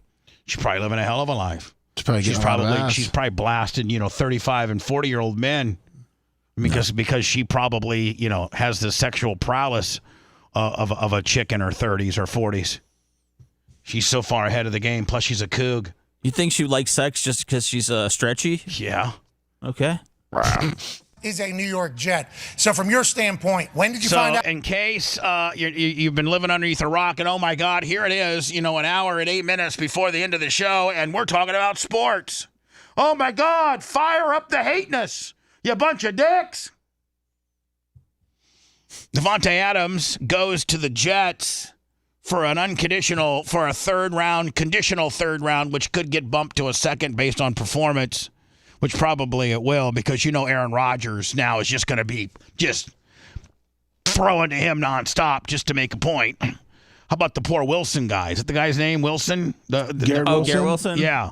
the rookie that second year dude that's really good.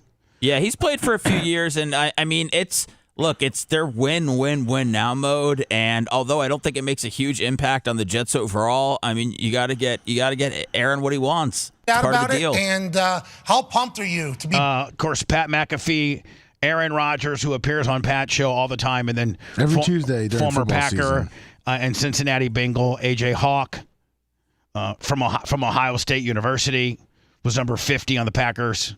Is he wearing makeup? Yeah, it looks like he kind of is. Back on the same team as Devontae Adams. Yeah, obviously I'm really excited. Love Tay. He's a phenomenal player and a dear friend. It was a crappy day yesterday. Obviously, we had a real good chance to get to 3-3 and win. Man, talk about needing some Botox. Jesus, Aaron. A home game. Kind of gave that one away. I was pissed driving home. Called up Woody, the owner, and said, I'm pissed. One, we should have won that game if our stupid-ass field goal kicker could make some field goals. And two, give me Devontae Adams or I'm out of here, buddy. Traffic, had a couple messages. I was just not in the mood to talk to anybody. Got home. He's like, Aaron, get me out of Vegas, man. This sucks. Nobody can get me the ball like you can. I only am costing them $18 million this year. Man, 38 next. It was so hard for a long time for guys in the NFL to switch teams. I mean, it was just it's impossible. You had to honor your. It was back when you had to be a man and honor your deal. Well, right? I mean, or there was dead cap, and people just wouldn't do it at all. And I felt like when the Steelers finally came off of Antonio Brown and they had to pay him because they were releasing him, I feel like that really opened it up to where people were like, "We'll do whatever we can to get the assets we need." You know what? You're right. The Antonio Brown deal was kind of the first deal that opened up this. We'll take over some cap space. We'll make a deal. We'll restructure a deal. The Steelers kind of did open it up with Antonio Brown. I feel you're right on that. It's crazy how quick he restructured his contract too. I don't know, 12-30. Yeah, he restructured his deal to only be, I think it was scheduled to be 11 or 12 remaining million, and he's got that and whittled down to 3.8.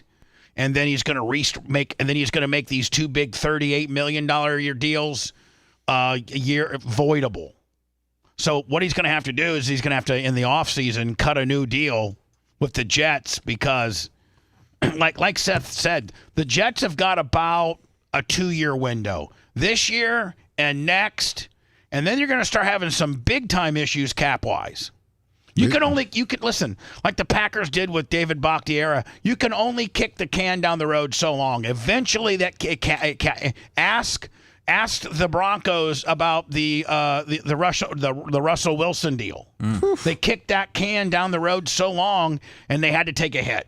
I feel like the Jets are kicking the can down the road, making some maybe not so wise decisions and. Well, wise decisions if you plan on winning the Super Bowl this year or next. But after that, man, you've kicked the can. You can only kick this can about 3 years. It's never a bad thing bringing Devontae Adams on your team. I just think it's bad when Aaron Rodgers is the GM. I agree. Obviously, whenever the conversation... I mean, arguably, even as a Bear fan, you have to admit, when these two were at... got gas in his tank, I would prefer him at 40 out there kicking field goals for the Packers. He's got a lifetime 81% completion ratio. He's the Packers all-time scorer. He played clear up until last year. He was on the Rams and the Giants practice squad and kicked 5 field goals for the Giants last year, went 3 for 5 last year. So he's kicked as late as last year.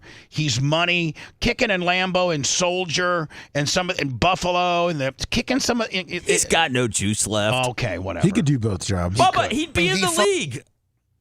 And he's better than this number 44 the Packers got now.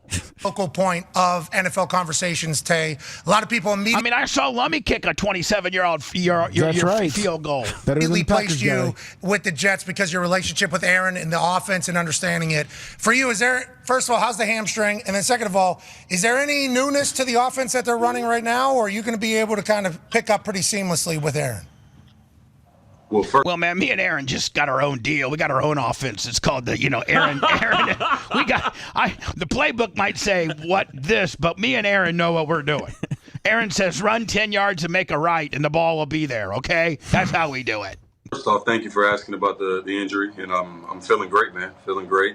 I was faking it for 3 weeks. Yeah, that hamstring injury disappeared. That hamstring injury kind of healed itself on the private jet over for some reason. I just don't understand. I was working with the staff over in Vegas the whole time, and they got me back right. So, fortunately, I'll be able to roll. And I'm sure there's a few new, little nuances, but for the most part, a lot of the same verbiage. Aaron's like a proud father. He really is. He really is, because you're right. He's the general manager of the Jets. And that's what he wanted. And he tried to be that way with the Packers, and they're just too old school, much like the Bears, much like the Giants. They're just, the Packers and the Bears and some of these original OG cities just don't let players do it. I mean, you run these things by players like they're going to happen, but I mean, not a lot of. I don't even think Tom Brady got much say when he was. Yeah, he had a lot.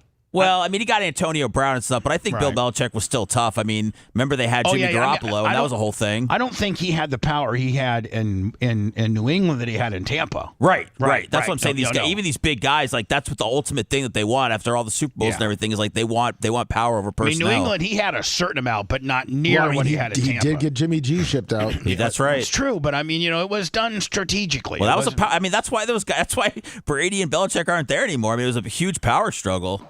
Still the same OG right here, so should be able to pick up where we left off. That's the idea. Are you living in his house? I heard it's big. Yeah, I didn't TMZ. I didn't see the TMZ of it, but I heard he's got a mansion over there. You thinking about taking over a wing? Yeah, I'm buying the C wing. Okay, smart. That is a very smart idea. And here's the What's deal, a man. C wing? Is that rich people talk? Yeah, like you have 4 different an A, B, C, or D. There's 4 wings of the house. Oh, okay, all right. Seth, we talk about bedrooms. But here's the deal, man. But here's the deal. Now I know you're Aaron Rodgers and you make a lot of money, okay, and you're worth a lot of money. But you're a California kid. That's where your big Malibu or Pacific Palisades or wherever his real big house is. It's in L.A.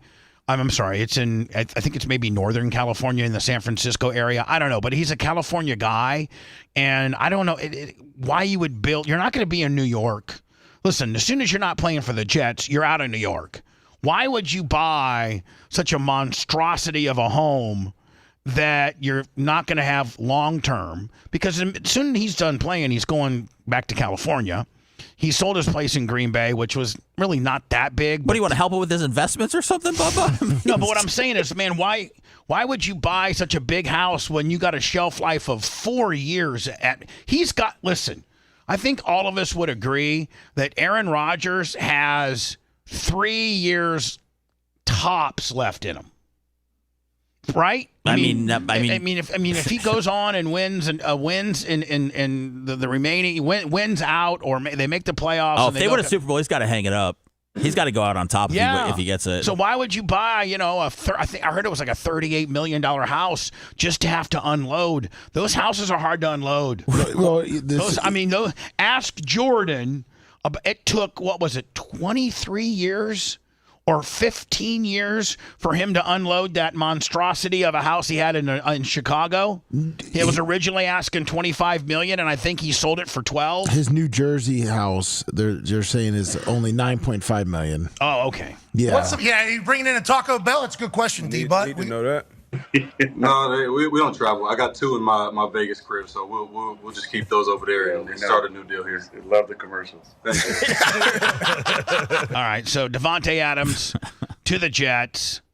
And the Bills made a move too. Big day in the NFL yesterday. What the Bills do? They got Amari Cooper from the Browns. That's right. Yeah. So the Browns are taking away all of Deshaun Watson's weapons. Now I forget where I know we're talking about sports and they hate us, but I saw where and I don't think that we have it in prep, and I'm going to go to Words on Me so we can be on time because I got to get the after show fired up relatively quickly because you need to be out of here.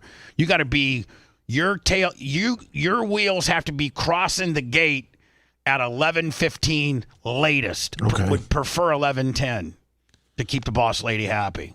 Yes. But I saw where I saw a sports guy was kind of breaking down what they're going to do. The Browns are going to do, and they're going to take away his weapons, strip the cap as much as they can, and then they're going to give a team, try to find a team this year that will take their number 1 overall pick and Deshaun Watson and his salary cap. I mean, in his salary. But for that, they're going to have to. So the Browns are going to give Deshaun Watson a first-round pick to a team that will eat his cap. Oh man, that's what they say. That's what this. I forget who it was, but it was somebody of like it wasn't Stephen A. Smith or anything like that. But it was somebody with I mean, you're buying a first-round pick at that point, right? So they're going to give away they're going to be like the damn it, lost my mouse. Oh, did me come get it to you? No, I got it. That's probably the new sports reporter, Mason Crosby. Shut up, Lummy. You ask any Packer fan. I think he could still. Anything. I think he could still play. I'll take Mason Crosby all day over this ass bucket 44 guy we got. But that's what they're saying, Seth. Browns are going to have to give up their number 1 choice, which is going to be a top 5 pick, and Deshaun Watson. No, they're stuck. Just for somebody to take over Deshaun Watson. They're stuck. They're stuck for 3 years. Isn't he making next year $70 million? I believe so, yeah. He makes oh my God. You've ruined your franchise. Well, yeah, he got the $200 million guaranteed. All of it. First ever contract. And next year $70 million guaranteed. And here's the deal. It's not like you're taking over, you're getting a top 5 first rounder and you're getting a quarterback. But you're getting a quarterback that's good, like Tom Brady, or you're getting an ass bucket. You're getting a guy that was overvalued and paid too much. And who made that deal? Wasn't the owner? Jimmy Haslam or whatever. He's the one that pulled the trigger on this deal. The teams, when you're desperate for a quarterback, much like the Panthers did, despite the fact that Cleveland actually had the quarterback Baker Mayfield there, you'll do anything. If I'm the Browns, I'm getting a hold of the Packers and saying, how much for Malik? Right? Malik show he can play in the league. I'm booking that guy so many massage therapists. I'm trying to get him out of the league. You know what I'm trying to get? You know what you're trying to do? Listen, guys. Let's not forget that people do shady things to get people thrown in jail. That's true. Somebody wanted me in jail. That was what that whole thing was all about, was to put me in jail. That's what it was all about. They didn't get it done, but that's what it's all about. If you're the Cleveland Browns and now, Seth, they have some kind of kicker in there, it's criminal. If the NFL comes down criminal, he's done. If he pulls a Wonderland, if he pulls a Franco, what's the guy's name? Wander Franco. Wander Franco. They're probably not on the hook for that $70 million next year. If he gets arrested by getting a happy ending at a Cleveland massage place, and we all, for lack of a better term and no pun intended, we all know that he's addicted to massages with happy endings. That's right. I think he settled with 24, 25, 26 ladies that says he gets a massage and then demands a happy ending. Right? Yes. Oh, yeah. All right, so you set him up. Next thing you know, old girl says he whipped out his wiener. I didn't want to touch his wiener.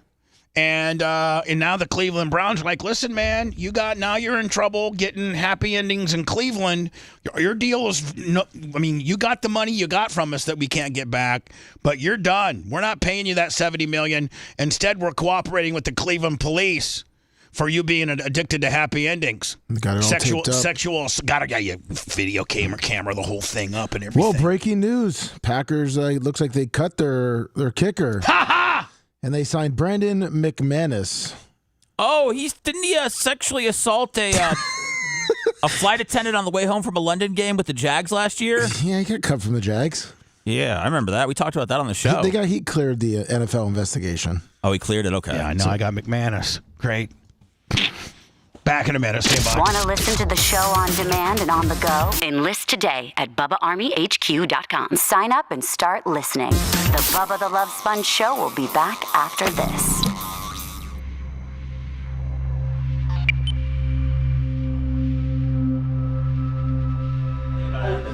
Yeah. Mick Madison's a good guy. I'd take Vinatieri right now at 80. You would. He could still kick. He's not a walker.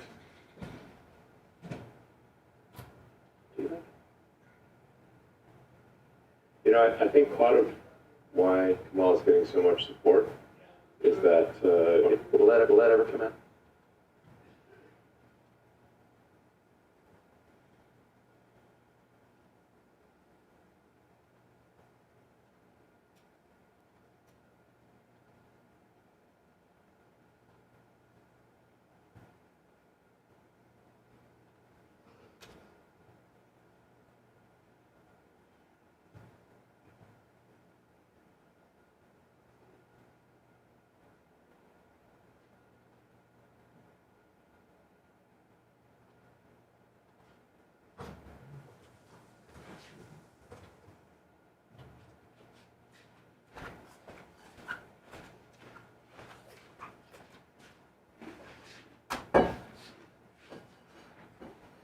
I'm going to leave the teacher story for the after show.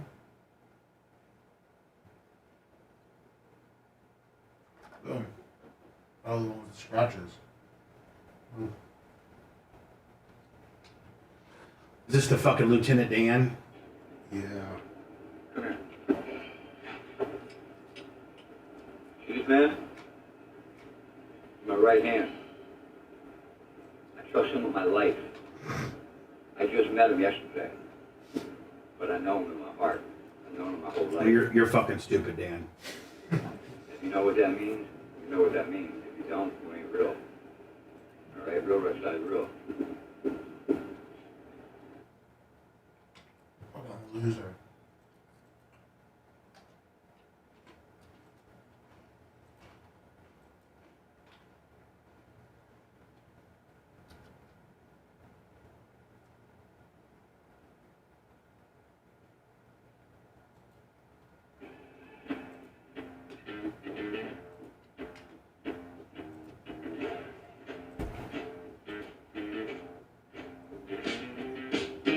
Man, thank you everybody for stepping the fuck up today. Thank you.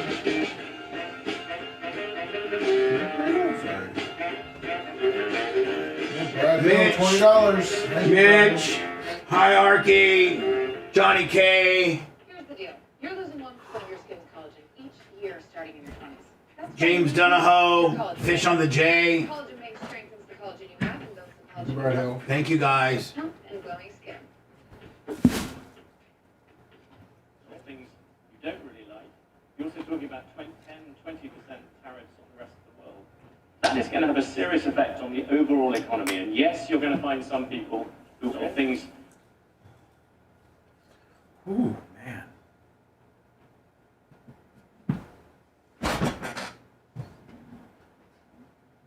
Are there things going around that are biting you that itch more than mosquitoes?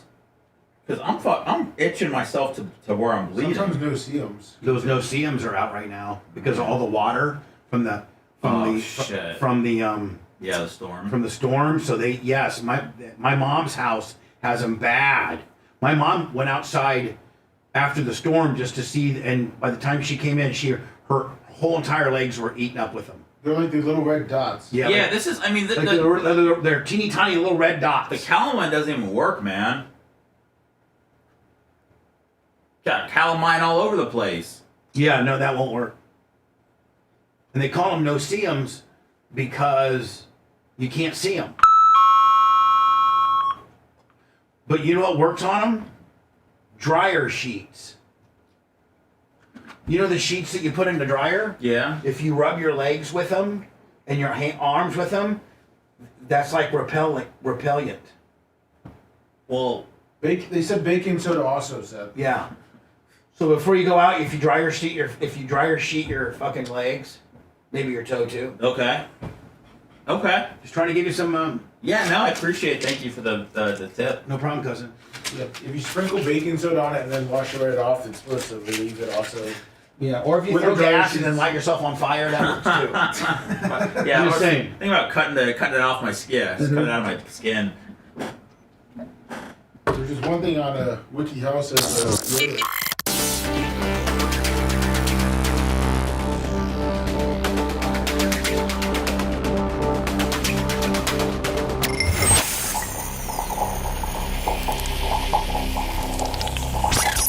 Broadcasting live from the Aquabedo studios. Aquabedo.com, promo code BUBBA. It's the Bubba the Love Sponge Show.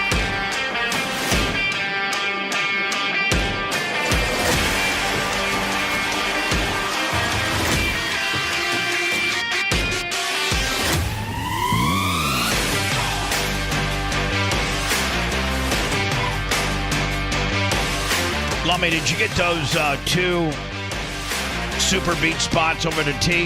Yes, I did. Thank you, my friend. Well done. Today's after show will be a quick little pop-up show. Me, Seth, and Lummy. Lummy, it can't go any later than 11 o'clock. That's the latest it can go. Then So, D-Day Lummy, starts. then what? D-Day starts. Oh, yeah, then Lummy's life changes dramatically.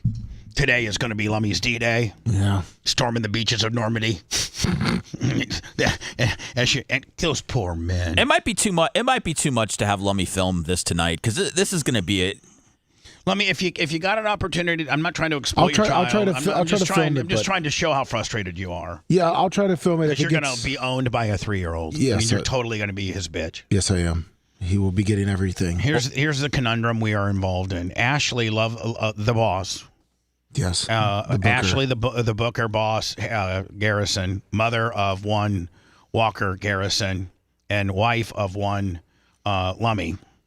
She, for business, has to travel for, is it a day or two?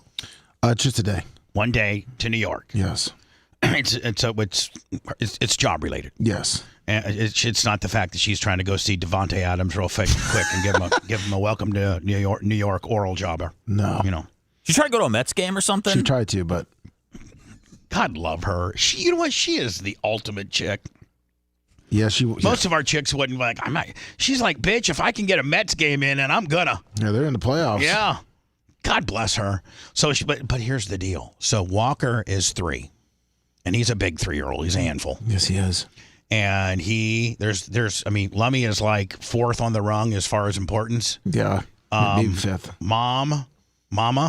Yes. Mommy is absolutely number 1 with a bullet. This kid's entire world revolves around his mommy. Yes. He loves his mom more than anything in the world. His dad's chopped liver compared to his mom's. At times, he doesn't even like his dad. That's right. I mean, here's the thing. I don't know that he's ever spent a night without his mother. No, he has not. In the history of his life. Nope. And so tonight, because of Ashley's work, will be the first night that Lil Walker. It's going to be the longest night of Lummy's life. Oh, my God, Lummy. I might take you and give you some drugs. Some gummies or something. Yeah, it's going to be tough. And then I get to do it all over again on Monday. So Lummy has this brilliant idea that he's going to take Little Walker, because Lummy is taking Ashley to the airport today. Lummy thought it'd be better if Walker saw the trauma of his mom walking away from him rather than just hearing about it. Right. Rather than to have a babysitter, this is what he should do, is he should have a babysitter at the house, your nanny or your relative at the house, and you'd be like, Mommy and Daddy are just going to the store real fast. We'll be right back, and when Daddy comes back, he'll bring you a toy. A brand new monster truck. Brand new monster truck. Comes back, monster truck, no mommy. Well, I mean, no. So hold on. He's like, monster truck. It's like, Daddy will be back, and I'll have a brand new monster truck, okay, buddy? He'd be like, yay, monster truck. And he doesn't even know that Mom's leaving. So Lummy goes and drops off Ashley to the airport, comes back, makes sure he gets him a monster truck. Let me run by Walmart or something, grab you a really nice. Actually, let me get you a badass monster truck, okay? Oh, I got one. And you come rolling in. Walker, yay, I'm back. Daddy's back. Look what Daddy's got. Monster truck. And he's going to play with that monster truck for a couple hours. Now, there's going to be a time, Lummy, where all hell breaks loose, and he figures out Mom's not here. Yes. Now, but you've bought a lot of time. You've had an opportunity to maybe get some children's Benadryl in him, get him worn down a little bit, okay? But that moment will come when he realizes that mommy's not coming back tonight. Yeah, but hopefully we're trying to prolong that moment as long as we possibly can and try to get a little bit of stuff in the system. You know, as we talk... Legal stuff. I mean, like children's Benadryl is completely legal. Of course. As we talk this out, Bubba, I am seeing why Lummy wanted to get, maybe the distress out of the way earlier in the day. Oh, no. It's going to be, listen, it's going to be a complete wrath of Walker the minute that stress starts. So why start it at 1:30 when she's unloading the car and walking into the airport? Now Walker knows. He knows what an airport is, and he knows that she ain't coming back. Yeah, it's a better plan that you laid out, Bubba, than the one I came up with. Right. So now, Lummy, all the way home, he's greasing you. All the way in the house, he's greasing you. And from 3 o'clock until 8, until he finally passes out, it's a straight grease. Yep. Where's Mama? Where's Mommy? Where's Mommy? Then Mommy FaceTimes him at 7:30, reiterating the fact that she's not here. She's over my phone. She's not coming back. That's a flip out in itself. And then trying to take the phone from her. Right. And he's having none of it, not an ounce of it.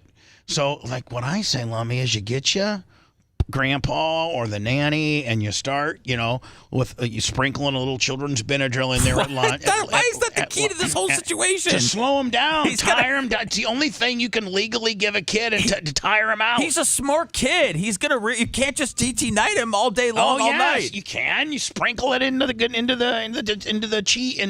chicken nuggets. Stein said he can jump on real quick if we want to go to him. All right, let's go to him quickly. Okay. Stein heard the show and was like, I got to save this immediately. No, I guess before during break, show's killing it, man. Don't even think about the show not being good. Did you see the money we raised? Yeah. Jesus Christ, we're back. So Lummy, you want to prolong that flip out as long as you possibly can, my friend. Yeah. Instead you're giving the kid the opportunity to flip out at 1:30. Not a good idea. Not a good idea. Well, but I think you're locked into that though, right, bud? I mean, I think you're kind of locked in. Yes, I am. Oh, man. I feel Lummy's pain, man. I feel like every dad knows that first time mom went out of town. Well, I'll be experiencing it. Well, Dan. That's Dan. Oh, there he is, right there. Hopefully, Macho Man is unmuting him. I got him potted up here on the board. Is that first class or business economy? This is the last row. Can you guys hear me? We can hear you. Hi, everybody. Well, I'm so annoyed. This is American Airlines. They say it's better than Spirit. There's no screen. They force checked us. Oh my God! You're in the middle too. I'm in the middle. Look at this, and I'm flying to Miami. I'm going to a wedding. I hate weddings. I'm so depressed. Hold on, you're not taking your girl? No, she's there. We bought there's my girl. There's my girl. I love her. They didn't even put us. I love her. Aren't even together. We bought them together, but Americans so listen. You're uncomfortable. You're going to go through hell here for a little bit, but I got to apologize to you. Because I really I kind of overserved myself for that appearance on your show. And I was we had a major hurricane coming down on us. I didn't know if my facility was going to make it. My Wi-Fi was sketchy. And then your guy wants to do a test at 6:45 and then tells me that I probably won't be on till 7:10 and for me to hang. I'm like, what am I going to do? So I decided to sit in my massage chair that I looked like Slimer. and then I looked like a cross-eyed Slimer. Glenn had a lot to say about it. We can talk about that off air. Yeah. And so I took it serious. And normally you're polished. Yes, normally you're polished. I was together, but you're just shaking. But you understand, I had a Cat 3 hurricane 3 hours away with shoddy internet service and having to wait on hold for 20 minutes. What would you be like, buddy? I always expedite you right on the air immediately. You're VIP. That's true. That's true. But I haven't been doing this as long as you, so I'm still trying to iron out some of the wrinkles and try to get as smooth as you are. But I'm just so stressed right now about getting on this one. That guy to the right took his headphones off, Bubba, and now he's recording this. And the guy over your shoulder is recording this whole deal. He's recording this. Hey, Hamad, how you doing? I'm Bubba. My name is Bubba the Love Sponge. My name is Bubba the Love Sponge. Please do not Google me. It does not come up well. But the guy that's videotaping us, this is two big time media guys in action right now, and so know that. I don't know what you do for a living, but we're big time, and God bless you and your safety of this flight that looks like you're completely you got straight jobbed. Dude, I'm straight jobbed. And, I'm speaking at Florida International University on Monday, and this is the type of accommodations that I get. And I don't want to complain. I'm not trying to complain, but it's just, I bought the flight, and they reimbursed me. I should have bought, See what happens when you're a little cheap? See, buddy? See? When you're a little cheap.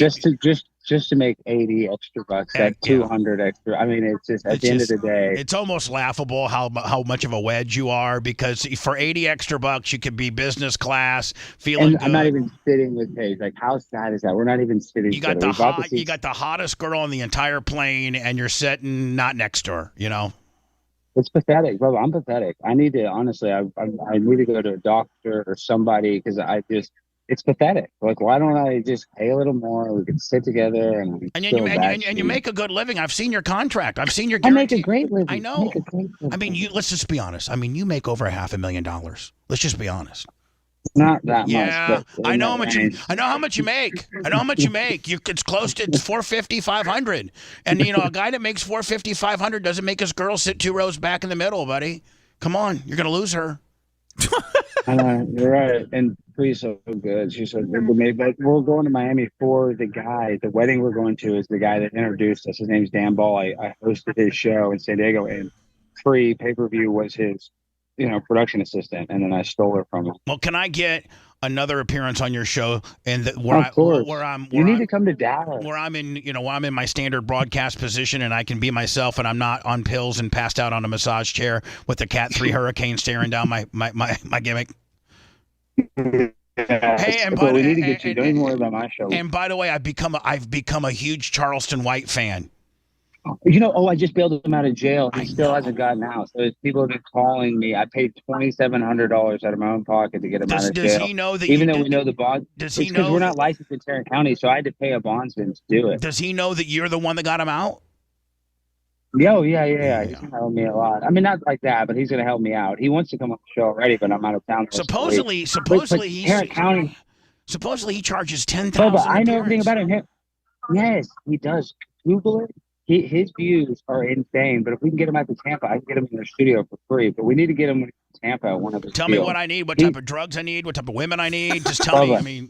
Crack. He's the number one guy in the African American community. He's the number one. Well, I got African American dudes to do podcast. I mean, we can bring him in with the pigmentation. I know, but I'm dudes. saying that. Yes, but they can hold a candle to what Charleston White can say and articulate. He was involved in a murder. He went to jail for murder when he was 12 years old. He was part of 2 other guys. He wasn't a shooter, but another guy. And he went to juvenile, and that's why he's so well spoken. From 12 to 17 years old. Yeah. Well, listen, whatever it takes to get him on my show, I'll do. And I'm sorry about my unprofessional appearance on your show. I'm so very sorry. Don't worry about it. All right. Well, we're about to take off. All right. Hey, when you land in Miami, just give me a text. Let me know you're okay. Okay, bud. I will. All right. Love you. Love you. No homo. No homo. See you later. Love you. Bye. See you. Dude, he didn't seem like he was joking about Glenn. Oh, he was. He said Glenn had some thoughts. Listen. That's him. He's messing with you? That's him working me, because I always, when we've talked privately, I always tell him, hey, listen, man, this doesn't look good for Glenn. Glenn doesn't go for this sort of thing, because I do know Glenn really well. We worked together in the same building at 4002 Gandy for years. In fact, Glenn and I sometimes would go down to the Zychek's Lounge with Macho Man. It was Wilson Welch, John McNamara, McMartin, and then who is the one to 2 or 3 days guy? Paulie Sliwa. Yeah, Paul Sliwa, John McNamara, and is Wilson still alive? I believe so. Yes. Yeah, Do you keep in contact? I mean, because you engineers are all nerdy. Like, do you guys keep in touch? Big Woody keeps in touch with him. Did Paul die?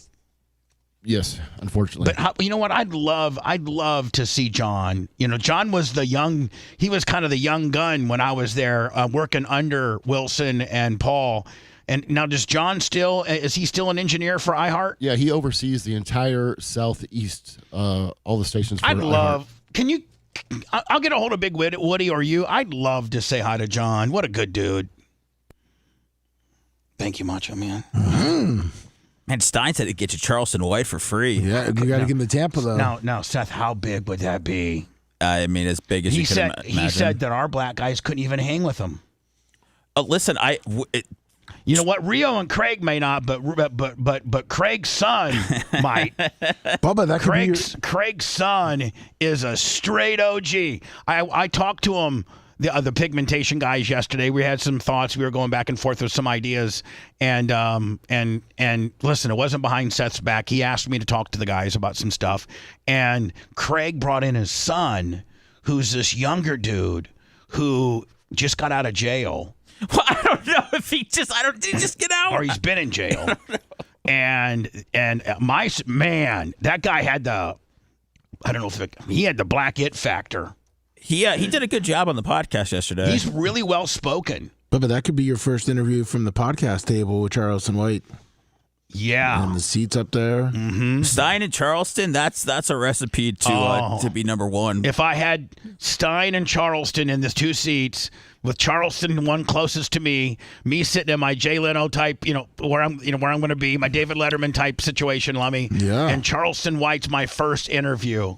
What if he started slicing and dicing you, Bubba? Because you're worried about Eric Andre. I'm going to have my gun. Okay. I got a gun. I just meant verbally. I know, I did. Oh, no. Yeah, verbally slicing and dicing. Let him go right ahead. Okay. I mean, say that I got, bitch tees and, that I'm a cross-eyed, whatever, what all they say about me. Whoa. I could actually tell them where to go if you want to find the worst stuff written about me. Please. Oh, I think you could just make it up. Will that ever come out, do you think? Oh, by the way, Tucker interviewing Elon Musk, and Elon Musk talking about the sudden influx of billionaires coming out to support Kamala Harris. Will that ever come out, do you think? I think part of... Let me ask you a question. Do you think that Trump puts Elon on his cabinet if he wins? I think you're looking at two dudes right now that are both cabinet positions. Okay, I know nothing about this, Bubba, but I'm going to think that Elon enjoys his lifestyle, and he's already got all the power that he would need if Trump was president, so he could do it without But America, having to do the job. Listen, it's not what he needs, it's what our country needs. But he's got robots. Like, he's got That's things. True. He's got robots. He's got robots and spaceships. What else do you need You don't need anything, man. Right. You're good. If you own the company that makes the robots and the spaceships, and you're so advanced that your spaceships can blow up into the sky and then come land on a little platform the size of, a pier, please. According to, I'll send you the thing so you can listen to Trump. It's on Elon Musk in a cabinet position. I think part of... I didn't even know that was a thing. I just It thought came of it. up yesterday. Or Sunday, sorry. I mean, Elon Musk is the guy that everybody in the world goes to when there's a problem. Right. That's true. For real. That's what He I'm said, saying. I could cut costs with and he's a great cost cutter. You've seen that. And he said, I could cut costs without affecting anybody. So he will be in the cabinet? Not in the cabinet. He doesn't want to be in the cabinet. He just wants to be in charge of... See, Seth, we're both kind of right. He's good enough to be in the cabinet, but like you said, he doesn't want to be in the cabinet, but maybe he's an outlier that just kind of, pokes in there and gives his info, Exactly, yeah. Cost cutting, who have a new position, Secretary of Cost Cutting, okay? Elon wants to do that. And we have incredible people. He's running a big business. He can't just say, I think I'll go into the cabinet. Other people can. He can't. But Elon's a little bit different in that sense. And he's is Tucker too polarizing to put in the cabinet? Here's the thing you got to also understand, Seth, is that, the minute that Donald Trump takes over, he's a lame duck president, and he can't run for another term. So he can basically do some real cowboy outlaws, like do some stuff that may not be perceived by the public as cool and not really care because he ain't running again. I just think Elon is doing exactly what he wants to do. Tucker's doing exactly what he wants to do. I don't know. Like Tucker wouldn't be able to go get his, $750,000 or $1 million for going on tour and everything like that. Fox 13. Menendez family says today will unveil new revelations. Did you see that, Lummy? Yeah. Are they trying to get the brothers out? Oh, listen, Garagos, let me find me that excerpt from the attorney. I forget what his name is, Garagos. And he's defended all the popular people of Hollywood that LA County guy? Yeah, I forget what his name, Frank or John or Jim or whatever, Garagos. He said he'll be having Thanksgiving dinner with the men. He's representing them. And I think Garagos he's the main. I think he might have been on the OJ Dream Team. Garagos might have been. But if you look at his long-standing clients, there's a lot of them, and it's very impressive. And I think he's taken over this Menendez deal. And he said, and I'm sure you'll find the excerpt because I saw it online.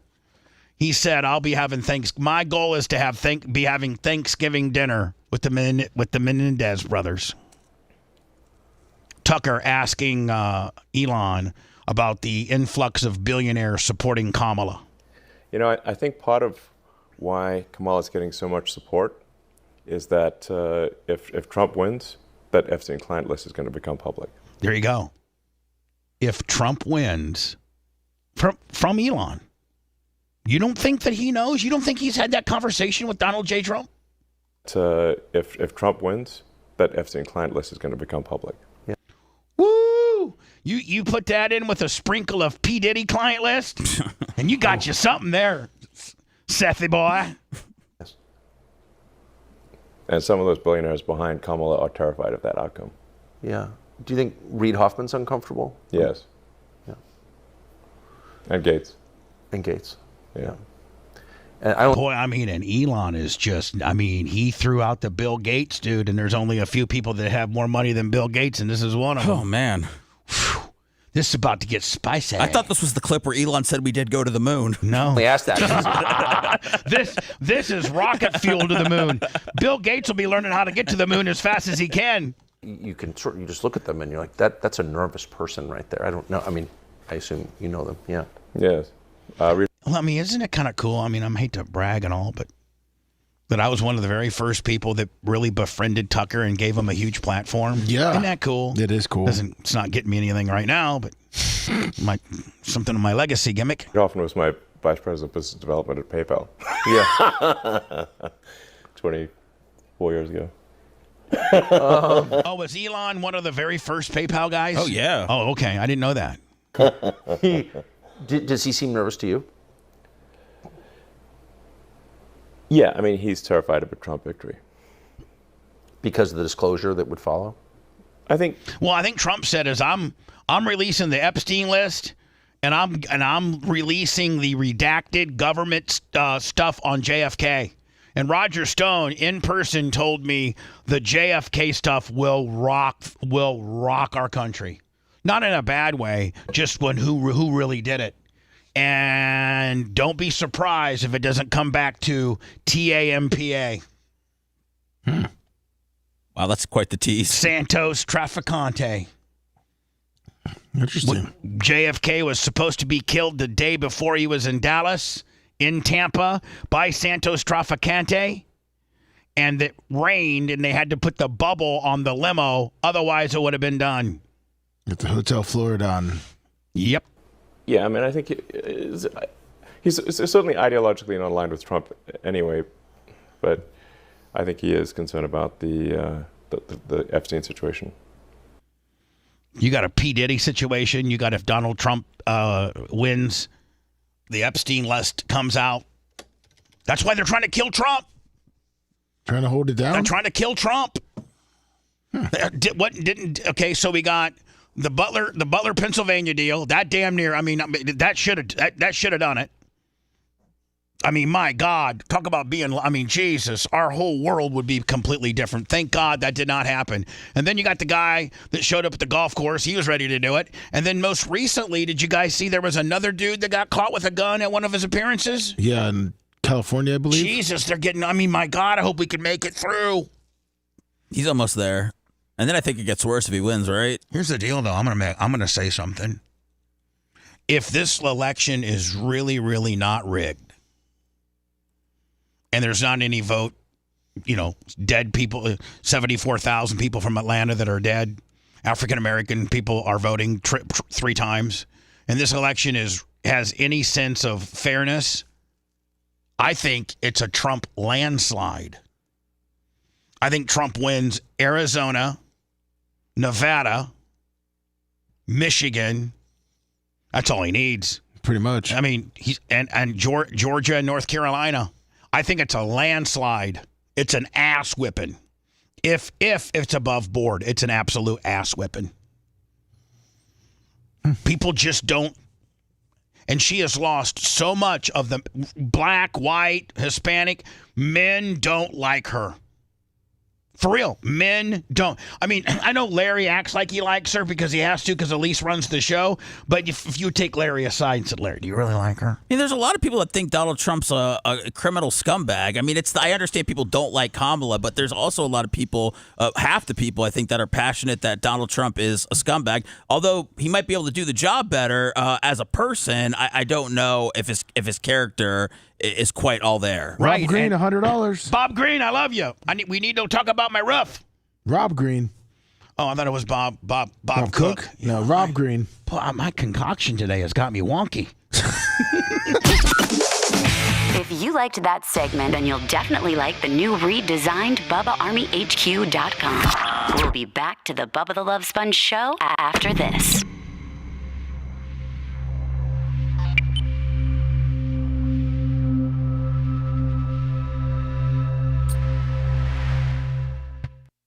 Shit at 55. Okay.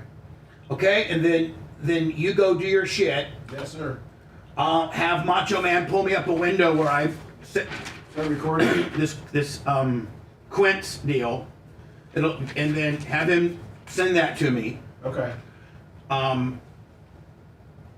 Seth, when I send it to crossover, to Gila and Sue, I'm going to put you on it. I'm going to say, guys, please know that Seth, I'm just going to reintroduce you. I don't know how many people they're dealing with. You've done it like 4 times. I know. There's about 6 of them, bud. So I'm just going to say, when dealing with podcasting, please include Seth. He's my podcast guy. So. God bless. You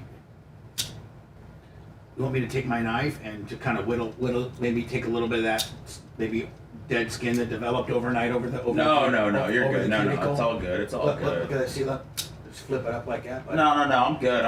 I love my Bubba Army knife though. Do you know what you really haven't put over? This and Fish on the J got me this fan kicks ass. No, it's great, and it gives you a nice little cross section. I have an appreciation of fans after we lost our power. Do you need it a little bit? I got it on low. Do you need it to kick up? No, I'm perfect right now. Does it give you a cross? I got a big cross. Yeah, I got a big cross of the Lesser Antilles with the Saharan blast. Sorry, Rob Green. Sorry, we don't know anybody's name. Go watch the wheel segment, okay? We don't know anybody. Oh, Kim's coming. Still hard.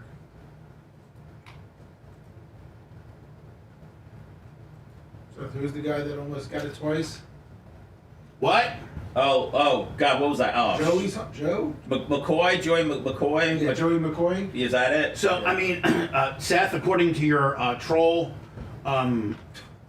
predictions and or monitorings, is Tuttle Thursday, Friday not a good call? Is that not a good call? Oh, I think people are always against something before it happens. I mean, I think people have their opinion of Tuttle, but I think for the show that you're trying to do, making it like more of a fun thing, I think that he works for it. And I think Tuttle and the Brian dynamic is something we haven't seen, I just want to be the 6th man tomorrow. I'm just going to hang out and watch those guys. You might as well just stay home. if I said you could stay home tomorrow paid, Yeah, I said it. would you come? Would you not come to work? Actually, twice. Brad Hill. Or do you love your job and that the hardest part is waking up, but once you get here, you love it, or not? And if you gave me the day off paid, I'd probably come in at 8. Yeah, well, you got to be here on What, Mitch? 5:30. If I worked at $25, just keep Lummy, what if, Lummy? Yes, sir. What if for some, I think that Tampa and the surrounding communities, there'll be a lot of mental health issues if we get hit with another fucking hurricane. There'll be people that want to just do bad things. Because it takes it, I mean, this last one really took it out of us, these last 2 in a row. And if we get hit with another one, I don't know if I can make it through. If we got to put up with fucking Lieutenant Dan again, I'm going to... Fucking Lieutenant Dan. I'm going to cover him in the after show. I'm going to cover the teacher. No. The teacher fucking the 16-year-old boy. Geez, just throw a Hawk 2 on top of it, man. Do you want me to send her the latest podcast? Oh, fuck me. Yeah, what is it? No, he's joking, right? Lummy, are you joking? No, but she has the latest podcast. That's fucking horrible stuff. I mean, but is it? Oh, is it with the chick? Was it with this JoJo Siwa? Is that the one? Yeah. The latest one? Yeah. Send it to me. This is just the bottom of the barrel, man. It's so bad. Did you send it to me? I have to find it. Oh, okay. Kanye's a sicker fuck than Diddy. I know, but and Kanye's getting unscathed. Well, he lost a lot when he went against the Jews a couple of years ago, but he was apparently ahead of the game. Never go against the Jews, ever, ever, ever. You take that right to the fucking grave. Yeah, well, he took that head on. You take and that. they said no more Yeezys for you. Yeah, well, you know what you say? I am opposite of hating Jews. I love them in every way, shape, or form. Period. There's no way Kanye could go through a fucking hurricane.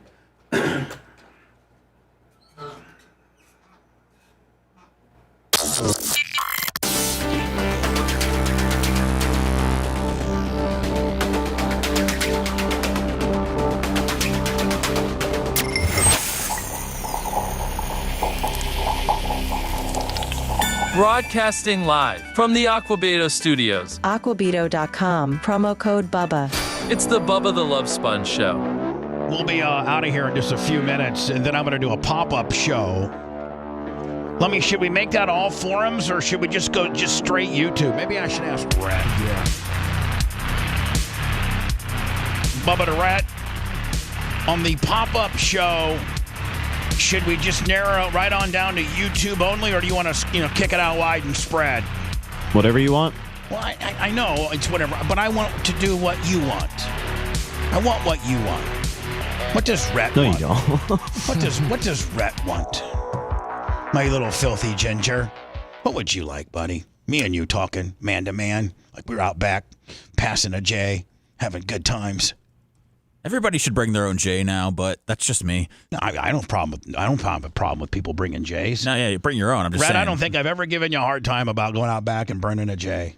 Don't think I ever have. I'm just saying the days of sharing J's, I think, are over. I think everybody can have their own. The content house. Yeah, bring your own J. But I mean, Red, if you're out back having our own J's, what would? And I said, Brett, gonna do an after show. You want to spread it across, be a whore and spread it across X and Facebook and Rumble and YouTube and, or do you just want to pare it right on down to a YouTube Willie? What would you like to do, buddy? I'd say whatever you want. Yeah, listen, Linda.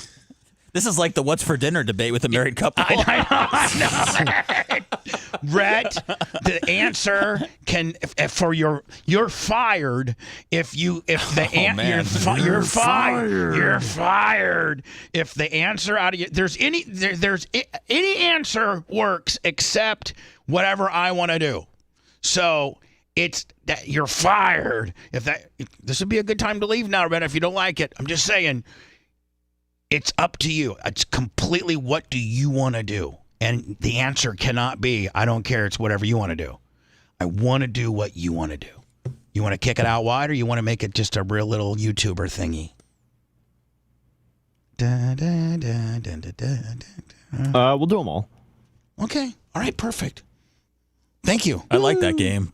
Thank you for letting us be little sluts. It was high. That was a lot of tension. The high tension wheelie for a little decision. I like Rhett's it. got to go out and burn a J before, just based on the stress level. Woo! Is the Seth Toe extravaganza going to be available soon? Today? Tomorrow? Yeah. Whatever. I hope not, man. Get it over to Cantrell. Tell him to make a reel out of it. A reel? Come on, and, dude. And let's spread it across America. Bubba, please. Let's go. Let's take the TikTok toe high spot. Let's take it to TikTok. Let's take it to Insta. Let's take it to X. Let's take it to Face. What are you doing to me, man? I'm showing how we were able to remedy your ingrown toenail that would have probably cost you $200 or $300 at a convenience clinic, and we got you high on laughing gas and done for free with an antibiotic kicker. Do we need a tag and you set? were 4 quarts low of motor oil that I put at Redline Synthetic Racing Motor Oil. Talk about the best goddamn boss in the world. Yes. Took you to the doctors, got you fixed up for free, got you your antibiotics without having to go to the pharmacy and deal with that nonsense, brings you back, has a meeting with your podcast guys, a very, very good meeting, by the way, and then fills up your car with Redline synthetic oil and is trying to make an appointment to get your brakes done. Woo! Bitch! And you're still the head hater on Reddit. Someone's got to be number one troll. Give it up to you and me. I might get on my AI song Donna app and write Seth is the number one troll on Reddit. Make that song. I can't wait to listen. So listen, I don't know if you're a radio station and you have the distinct honor of having the owner. Like, this is very rare. What are they paying for this? I don't know, but this is very rare. Maybe it came with the broadcast deal. Well, yeah, but maybe part of the deal of broadcasting being the flagship station for the Cowboys is that, Jerry Jones comes in on Mondays and gives his thoughts of the team, Yeah, I mean, but to get Jerry Jones, I know like Tom Brady was getting paid, I don't know if it was $100,000 a week when he was in New England. And I don't know that any other owner of the 29 other owners, because the Packers are communally owned, so there's 31 teams, 29 additional owners, including him. I don't know of any other owner that appears on a weekly radio station and asks questions. Well, he loves the spotlight, but yeah, this one got testy. And again, I don't know if he directly needs $100,000 to do these appearances, but the Cowboys are definitely getting a ton of money for these. It looks like he's on there a good amount of times. Yeah. That just shows you how narcissistic he is. He did say that he would fire these guys, though, and get some other people to ask him questions. He did. So don't think that he didn't call 105.3 The Fan and say, hey, listen, you two morning bozos that are making me look bad, out. Yeah, it's a weekly appearance on the Shannon RJ show. Yeah, well, I can bet you Shannon and RJ got their ass hauled into the GM's office, and they may not be on the air this morning. Well, Bubba, I give these guys credit because I would be terrified if Jerry Jones was talking to me this way, but I thought they handled it well. Seems like so they're asking Jerry Jones kind of some tough questions. They got blown out by Detroit at home, right? By like 40. But there's a probably a graceful way to handle that, and then there's an asshole way, and Jerry Jones didn't quite like it. Listen, let me tell you what I'll do. About it. I will let us sit down and look at the decisions we've made over the last several years. Okay? I'll look at it. Now, if you think I'm interested on a damn phone call with you over a radio and sitting here and throwing all the good out with the dishwater, you have got to be smoking something over there this morning. I'm not. And I really don't, and I don't even want our listeners to listen to me, to talk about it. Jerry, okay? Y'all really think you're going to sit here with a microphone and tell me all of the things that I've done wrong and without going over the rights? Well, now, listen, we both know we're talking to a lot of great fans and a lot of great listeners. And I am very sorry for what happened out there Sunday. I'm sick about what happened Sunday. Now, I'm not talking to these yahoos on the end of this phone. I'm talking to you, the fans that are listening this morning. Not to yahoos on the other side of this phone. I'm talking to the fans of 105.3. Bubba, it seemed like a flip switch, like a switch flipped where it's kind of like a don't mess with Texas attitude came out. And we can spend a lot of time going over zigging and zagging. One of the stupidest things I've ever done that anybody has ever analyzed is buy the Cowboys. It was an idiot. that did that. So idiot things can turn into good decisions. Okay? Smart things can turn into bad decisions. The facts are that when you make one, you don't really know whether it's going to be good or not at the time. So let's just. And they're just sitting there taking the dressing down, man, because they know they got to. They well, last time they piped up, he threatened to get somebody else. So. Right, exactly. Go ahead. I'm trying to answer your questions, man. You want some conversation this morning? You're getting it. Jerry Jones here. Lummy, it would be interesting to do a quick little fact check and see if those guys are still on, because Jerry Jones says he's going to be making a phone call. You guys might not be there tomorrow. They're currently still on, but they're still doing 2 days a week with Jerry Jones. Jeez. Wow. Tuesday and Fridays. I'm doing a quick pop-up show that's going to be no more than 45 to 50 minutes, maybe an hour. It'll be Rumble, it'll be YouTube, it'll be X, it'll be Facebook, and it'll be Twitch. And it's me, Seth, and Lummy in here for about an hour. See you then. Thanks for letting me finish. You've been listening to the Bubba the Love Sponge Show, starring me, Bubba the Love Sponge, co-host and show historian, Lummet. It's Seth, co-host and president of podcasting. It's Brian Matroni, king of counter programming. Rhett, the filthy ginger video editor. Yeah, back here wiring up. It's Mini Macho. The BRN agent, Thomas Buttoned Up B. Co-host, Dr. Dan Diaco, Esquire, of Council. Co-host, J. Diaco, Esquire, the Spitting Cobra, of Council. Now, time for the legal disclaimer. Exactly. The Bubba the Love Sponge Show is intended solely for the enjoyment of our listening audience. Any rebroadcast, retransmission, or other use of this show without express written consent of the Bubba Radio Network is prohibited. We must dissuade him of this delusion. Until next time, always remember. I'll repeat hello.